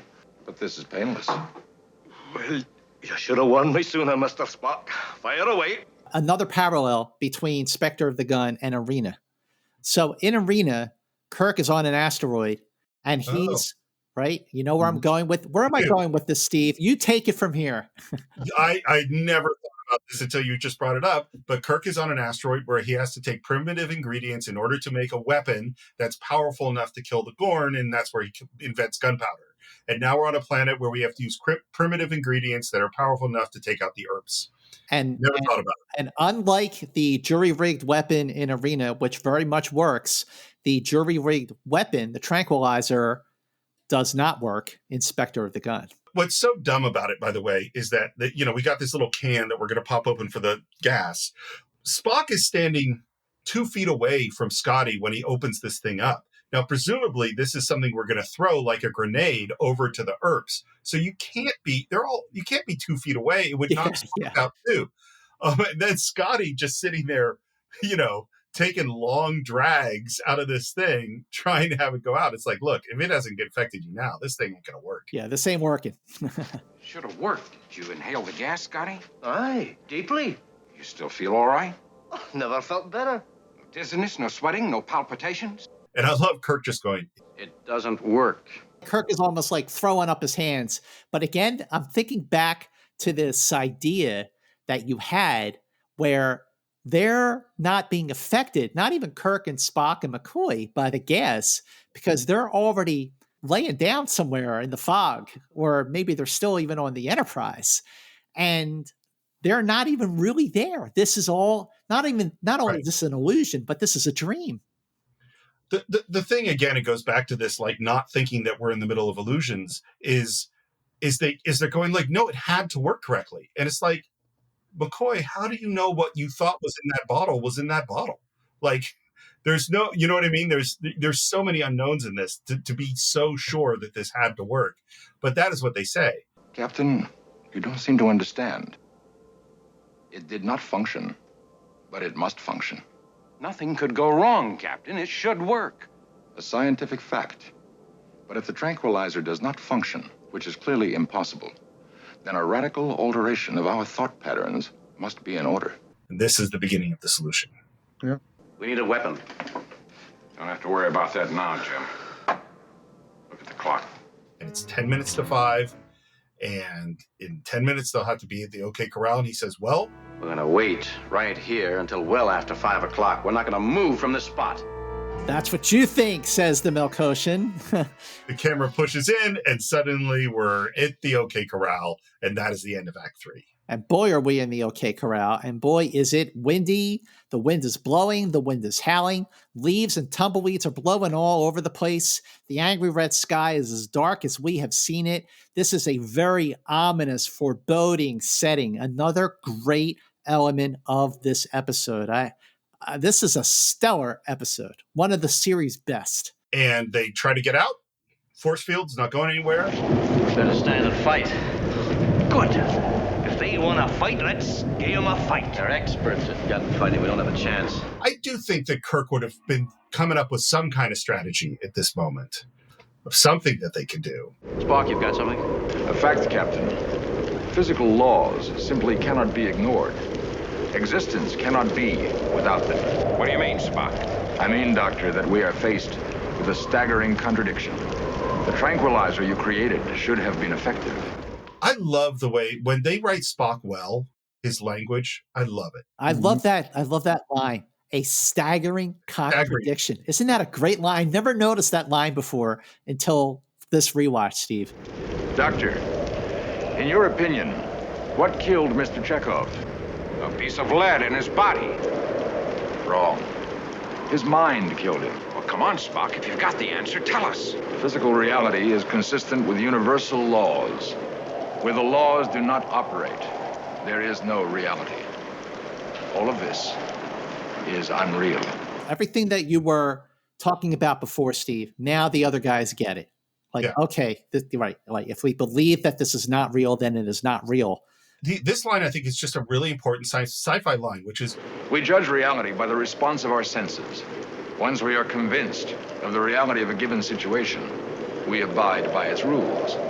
And by the way, not to make a big thing about it, the actual world is almost nothing like what we sense that it is, because our brain is doing all this stuff all the time.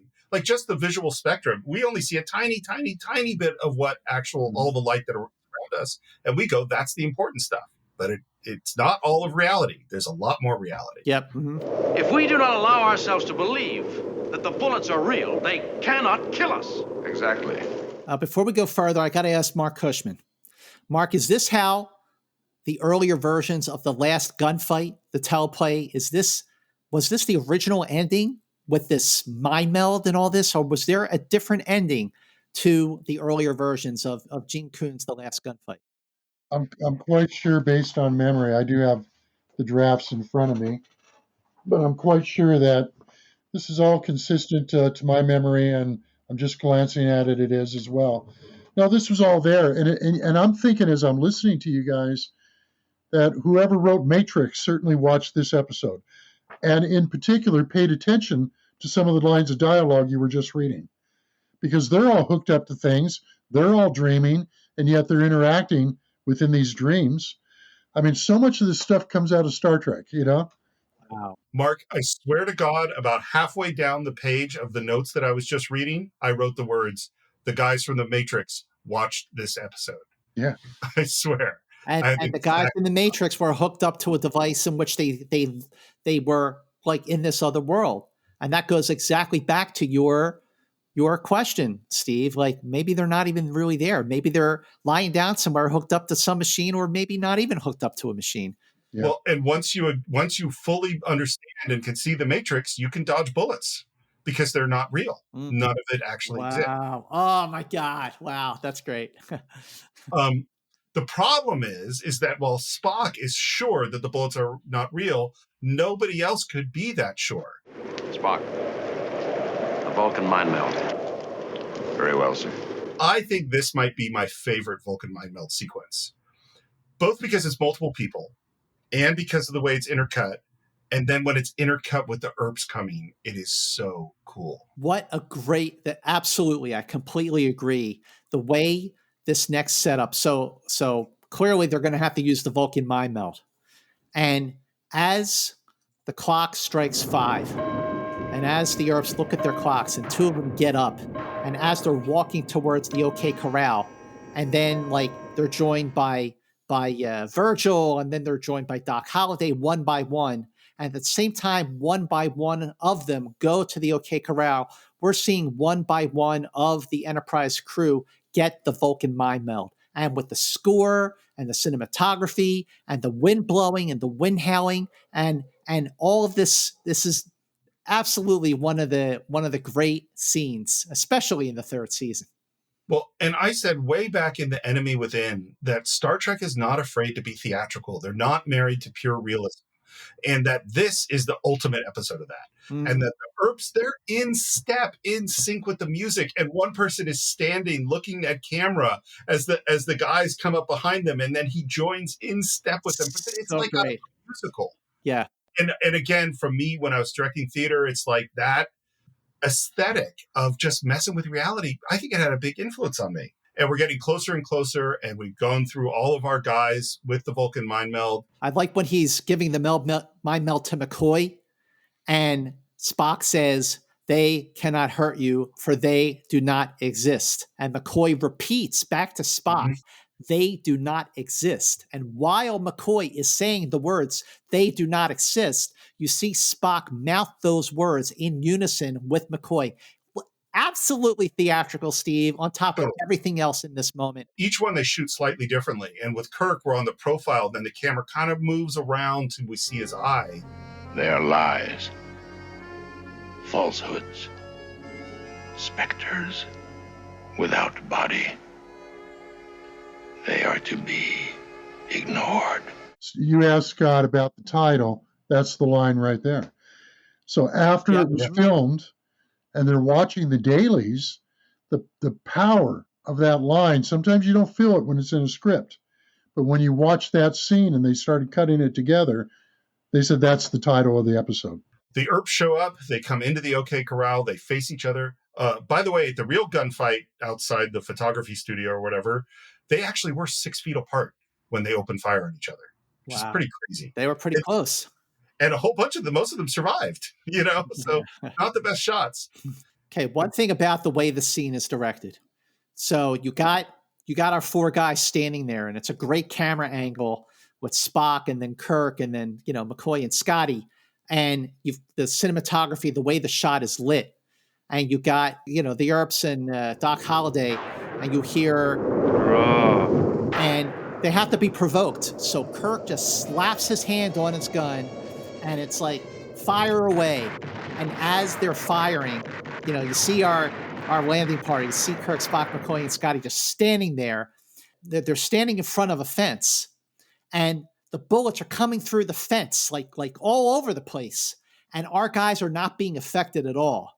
So it was actually Vincent McEvety's idea to have the fence being pulverized by the bullets. And I love the Earps reactions, like, okay, well, let's draw the other gun and open fire again. They run out of bullets, and then Kirk starts walking towards Wyatt Earp slowly, and Wyatt is walking towards him, firing one by one, and it's not affecting him. And then Kirk just springs into action and starts punching away until Wyatt is on the ground, and he grabs him by the scruff of the neck, pulls out his gun, cocks the gun, and then shakes his head no, and puts the gun back and lets him go. That's the moment from Arena says, "I won't kill you. Do what you hear. You're going to have to get your entertainment someplace else." And it's what is one of the key Kirk philosophies. I'm not going to kill today. Exactly. Is that he makes that choice, and the moment he makes that choice, and I love that we get a reaction shot from Spock right as this happens, and then the Earps disappear. And then we all disappear, and we're on the bridge of the Enterprise examining Chekov. Captain, I don't understand. Neither do I. He's in perfect health. What happened? Where have I been? And this is the line that made me think about whether or not it's all in their heads. Right here, it seems. Because it's weird, by the way, that we go right back to the bridge examining Chekov. There's no, we skip time. Yeah, so, yeah. Like what happened in between that moment when Kirk lets go of Wyatt Earp and they're back on the Enterprise? Like were they even in Tombstone? Were they even in this facade? Were they elsewhere on the planet? Or were they never actually leave the Enterprise? It's great that it's so open to interpretation, but your perception of the situation actually really fits. But that girl, she was so beautiful, so real. Do you remember anything else? No. Good. Perhaps that explains why he's here. Nothing was real to him, except the girl. So I think if they were really in town, in Tombstone, and all of this stuff was really happening, I think this explanation is BS. But if it was all in their heads and they were all dreaming, then I think this explanation totally makes sense. Yeah. And now the Melkotian object is starting to emit some highly unstable whatever. They put on red alert, they put on their shields, and then it's getting more and more dangerous, and they're about to fire their phasers when it explodes. And we hear, Captain Kirk, you did not kill. Is this the way of your kind? And this is where Kirk just springs into action. This is the Kirk, but the risk is our business, Kirk. This is the Kirk. We're on 1,000 planets and spreading out. This is the Kirk of, in every revolution, there's one man with a vision. This is just a great Kirk moment. We fight only when there's no choice. We prefer the ways of peaceful contact. I speak for a vast alliance of fellow creatures who believe in the same thing. We have sought you out to join us. Our mission is still one of peace. Approach our planet and be welcome. All is well. Yep. On the Enterprise in Star Trek. And our last moment is... Captain, may I ask a question? You needn't answer if it seems too personal. I'm sure I'll be able to give you an answer, Mr. Spock. This afternoon, you wanted to kill, didn't you? But he didn't kill, Mr. Spock. But he wanted to, Doctor. Is that the way it seemed to you, Mr. Spock? Yes, Captain.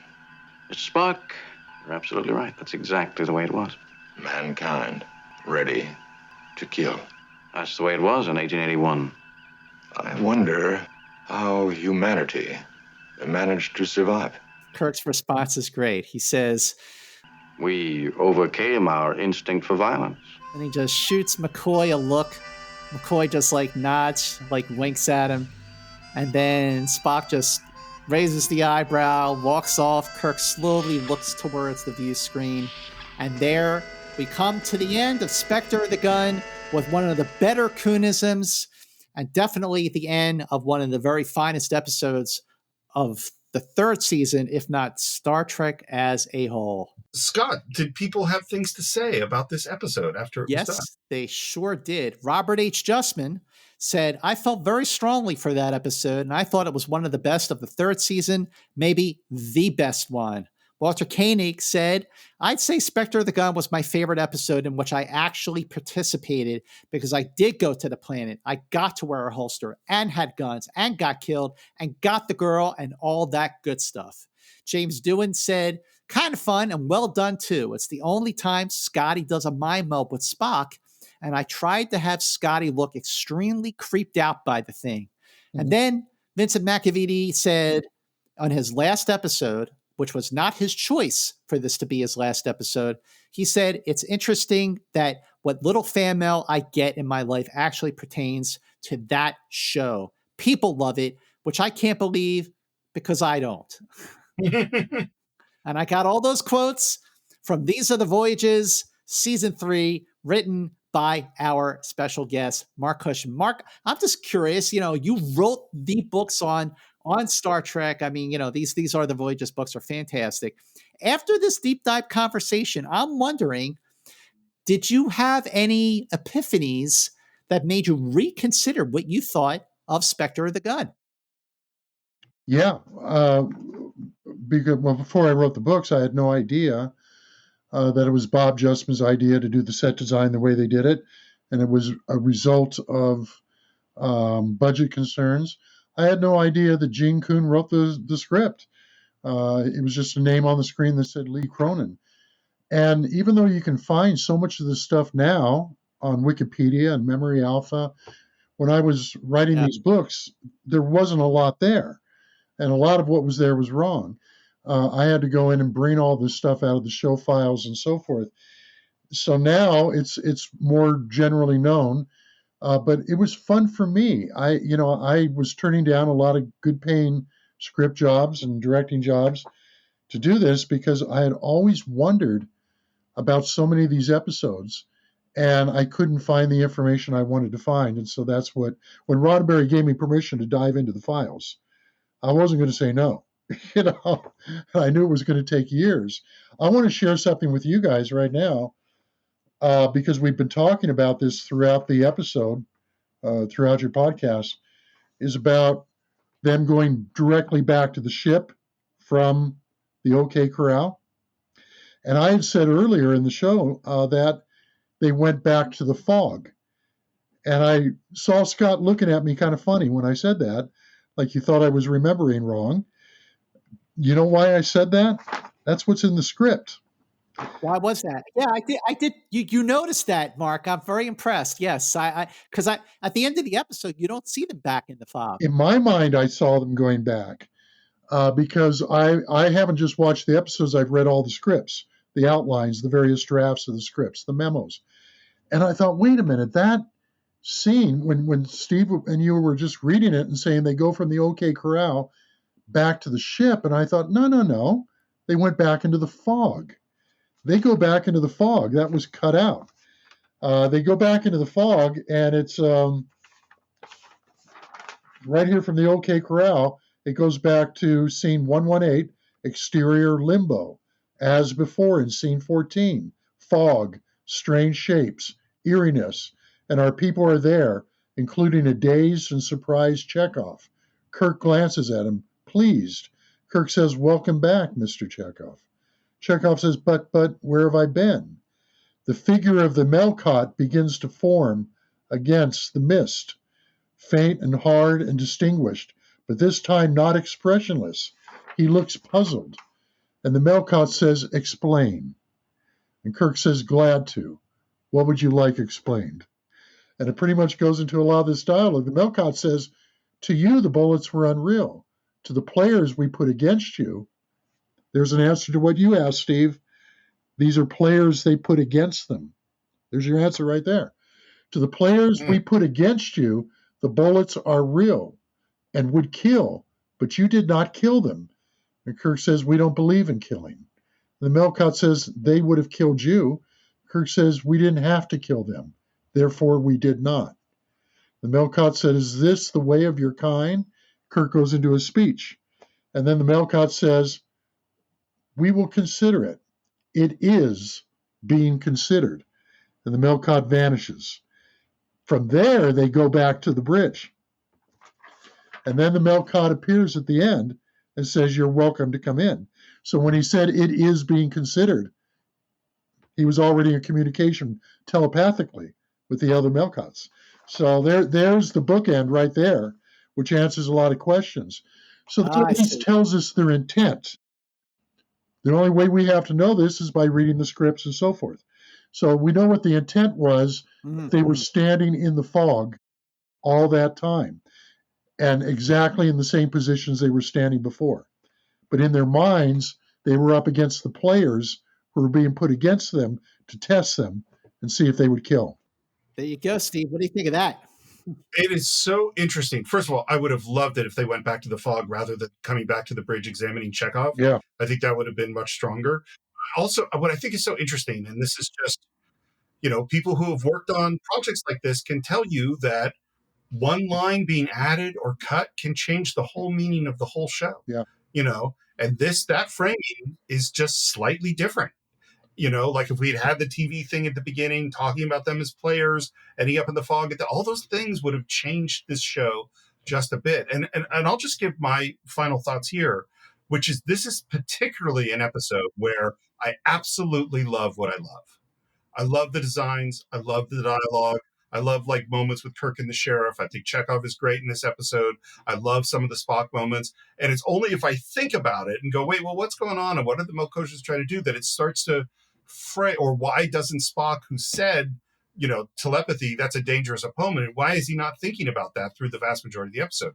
So like, those are the things where it kind of falls apart. But that doesn't, for me, affect the experience of watching this very theatrical, very surreal, sort of weird Western story, which I really, really love. Something interesting too is I'm wondering why I had such a vivid picture in my head of them going back into the fog. Because I think that even predates me doing my research and having the opportunity to read the scripts. You guys, I bet if we looked back at James Blish's short story version, I bet they go back into the fog. Because, he didn't watch the episodes. He did his versions, his short stories based on the final draft teleplay. So I bet if you look in that story of one of those little paperbacks, we'll see they go back into the fog as well.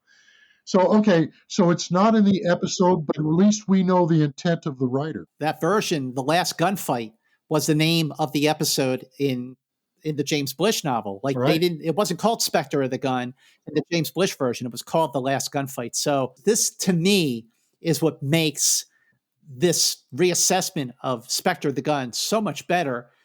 And I always loved the episode, but so many of the different perspectives on it, especially the one, Steve, that you raised early on in this podcast recording, has made me really see this episode in a whole new light. I've always liked it. I always felt like it stood out from the third season, would have been right at home in seasons 1 or season 2.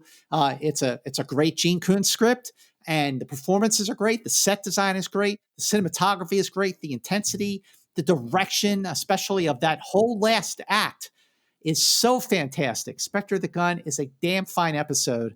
And the first of 4 back-to-back terrific episodes that were filmed for the third season. So after Spectre of the Gun, you had Alan of Troyes, and then you had the Enterprise incident, and then you had the Paradise Syndrome. And if those 4 episodes were the first 4 episodes to actually be shown, then again, people would have had a completely different perspective of season 3. But because of special effects work and other delays, whatever, the first episode to air was not the first episode that was filmed. And, the rest is history, really. Yeah, but Spectre of the Gun is a fantastic episode. How screwy is it for those of us who remember when we were first watching it on NBC, that the first time we saw a Klingon ship, it wasn't the Klingons, it was the Romulans using a Klingon ship, because they showed Enterprise incident before they showed Alana Troyes. I always felt that it's a shame, not just for the third season, but for the entire series. I would have loved it if they could have shown all the episodes in the order they were filmed. And that's how I watched them. And going all the way back to the first episode, Corbomite Maneuver, Roddenberry rewrote that script 10 times over to be the first episode we'd see. Oh, yeah. Because that's why he had Kirk go from the doctor's office to his cabin, down the corridor, to the elevator, up to the bridge, to give us a tour of the ship. So we could also be impressed how big the ship was, and then be so awed when the other ship came up that dwarfed the Enterprise. So they really meant them to be aired in a certain order, but NBC put them in the order they did. And I always tell people, don't watch them that way. Watch them the way they were filmed. You'll get a lot more out of the series. Well, that is why we have been covering the production order on Enterprise Incidents, so you can really see the evolution of the show. And it's been so rewarding, especially when you look at just looking at the show, looking at the original series in a serialized way. But this is why Mark Cushman has been just a fantastic guest here on Enterprise Incidents. And so much of the trivia that I pull comes from Mark's books, These Are the Voyages. So again, if you've been listening to Enterprise Incidents and you don't have the These Are the Voyages volumes on the making of the original show, then please, by all means, get them. And Mark, where can people get the These Are the Voyages books? Well, you can get anything in the world at Amazon, but why? They got enough money. I would say go to jacobsbrownmediagroup.com, and that's the publisher. jacobsbrownmediagroup.com, because if you buy them there, they come signed automatically in blue ink, but you can also request to have them inscribed. So if you want to give a book away to a friend or somebody, it can be inscribed to that friend. And it takes a couple extra days than Amazon would take to mail it to you, but you get that signature, you get the inscription. So that's jacobsbrownmediagroup.com. My website is markcushman.com. I'm on Facebook at Mark Cushman, and that's about it. Well, thank you again, Mark, for joining us. I mean, it definitely has been an incredible experience having you guest on Enterprise Incidents. Mark, what we'll do is I will put in the show notes right here in the podcast. You can go to them. There'll be a link to buy the book. And maybe we can also put it out on our social media too, because these are really important books for anyone who's a real Star Trek fan. I think you have to put these in your library. Absolutely. Completely agree. Meanwhile, Steve, I've been meaning to ask you this question, but I'm waiting for the right moment. That moment is now. So here we just covered basically Star Trek's Western. I'm wondering, what episodes of the Cinephiles did you cover that were Westerns? Well, it's funny you should ask, because I happen to have a list right in front of me. We have covered some of the greatest Westerns ever made, including High Noon, The Magnificent Seven, The Searchers, Unforgiven, and The Assassination of Jesse James by the coward Robert Ford. All of those episodes of Westerns have been explored in my other podcast, The Cinephiles. And we are now getting into season 3 of Enterprise Incidents. There are so many ways you can support us on Enterprise Incidents. Of course, definitely check out our Facebook page, like and follow us on Facebook so you can be the first to know what episode is next, and also see other great things that we're going to post on our Enterprise Incidents Facebook page, like the link for you to get Mark Cushman's books, totally autographed to you and all that fun stuff. But also there is a very, very special way that you can support us on Anchor. And Steve, tell us about that. Well, right along with the links to buy Mark's books is also a link to support the show through Anchor. All you have to do is click on it, and you can subscribe to the show for as little as 99 cents a month. We like to think of it as a tip jar, and we feel that we've done some work to earn some tips, so we would love your support there. You can also follow the show at Enter Incidents on Twitter, Enterprise Incidents on Instagram, and of course, please subscribe to the show on Apple Podcasts. And if you're on Apple Podcasts and haven't left a review, now's your chance to leave that 5-star review. You've been writing it in your head for a long time. It's time to actually write it down, because we could really use that support as well. And Steve, where can people follow you on social media? Oh, me, SR Morris on Twitter, SR Morris1 on Instagram. Scott, where could people find you? Oh, me. Well, you can follow me on Twitter and Instagram at Movie Mance. And, well, we are definitely off and running on season 3 of the original Star Trek series, on season 3 of Enterprise Incidents. And boy, are we off to a great start here with Spectre of the Gun. And we're going to keep that ball rolling into the second episode that was filmed for season 3, which is another really great episode. This one is a bottle show, one of many that we are going to see in season 3 of Star Trek, but it is a terrific episode. Nevertheless, it is a Land of Troyes. So make sure you are very careful when you wipe away those tears, and join us on the next episode of Enterprise Incidents. Until then, keep going boldly.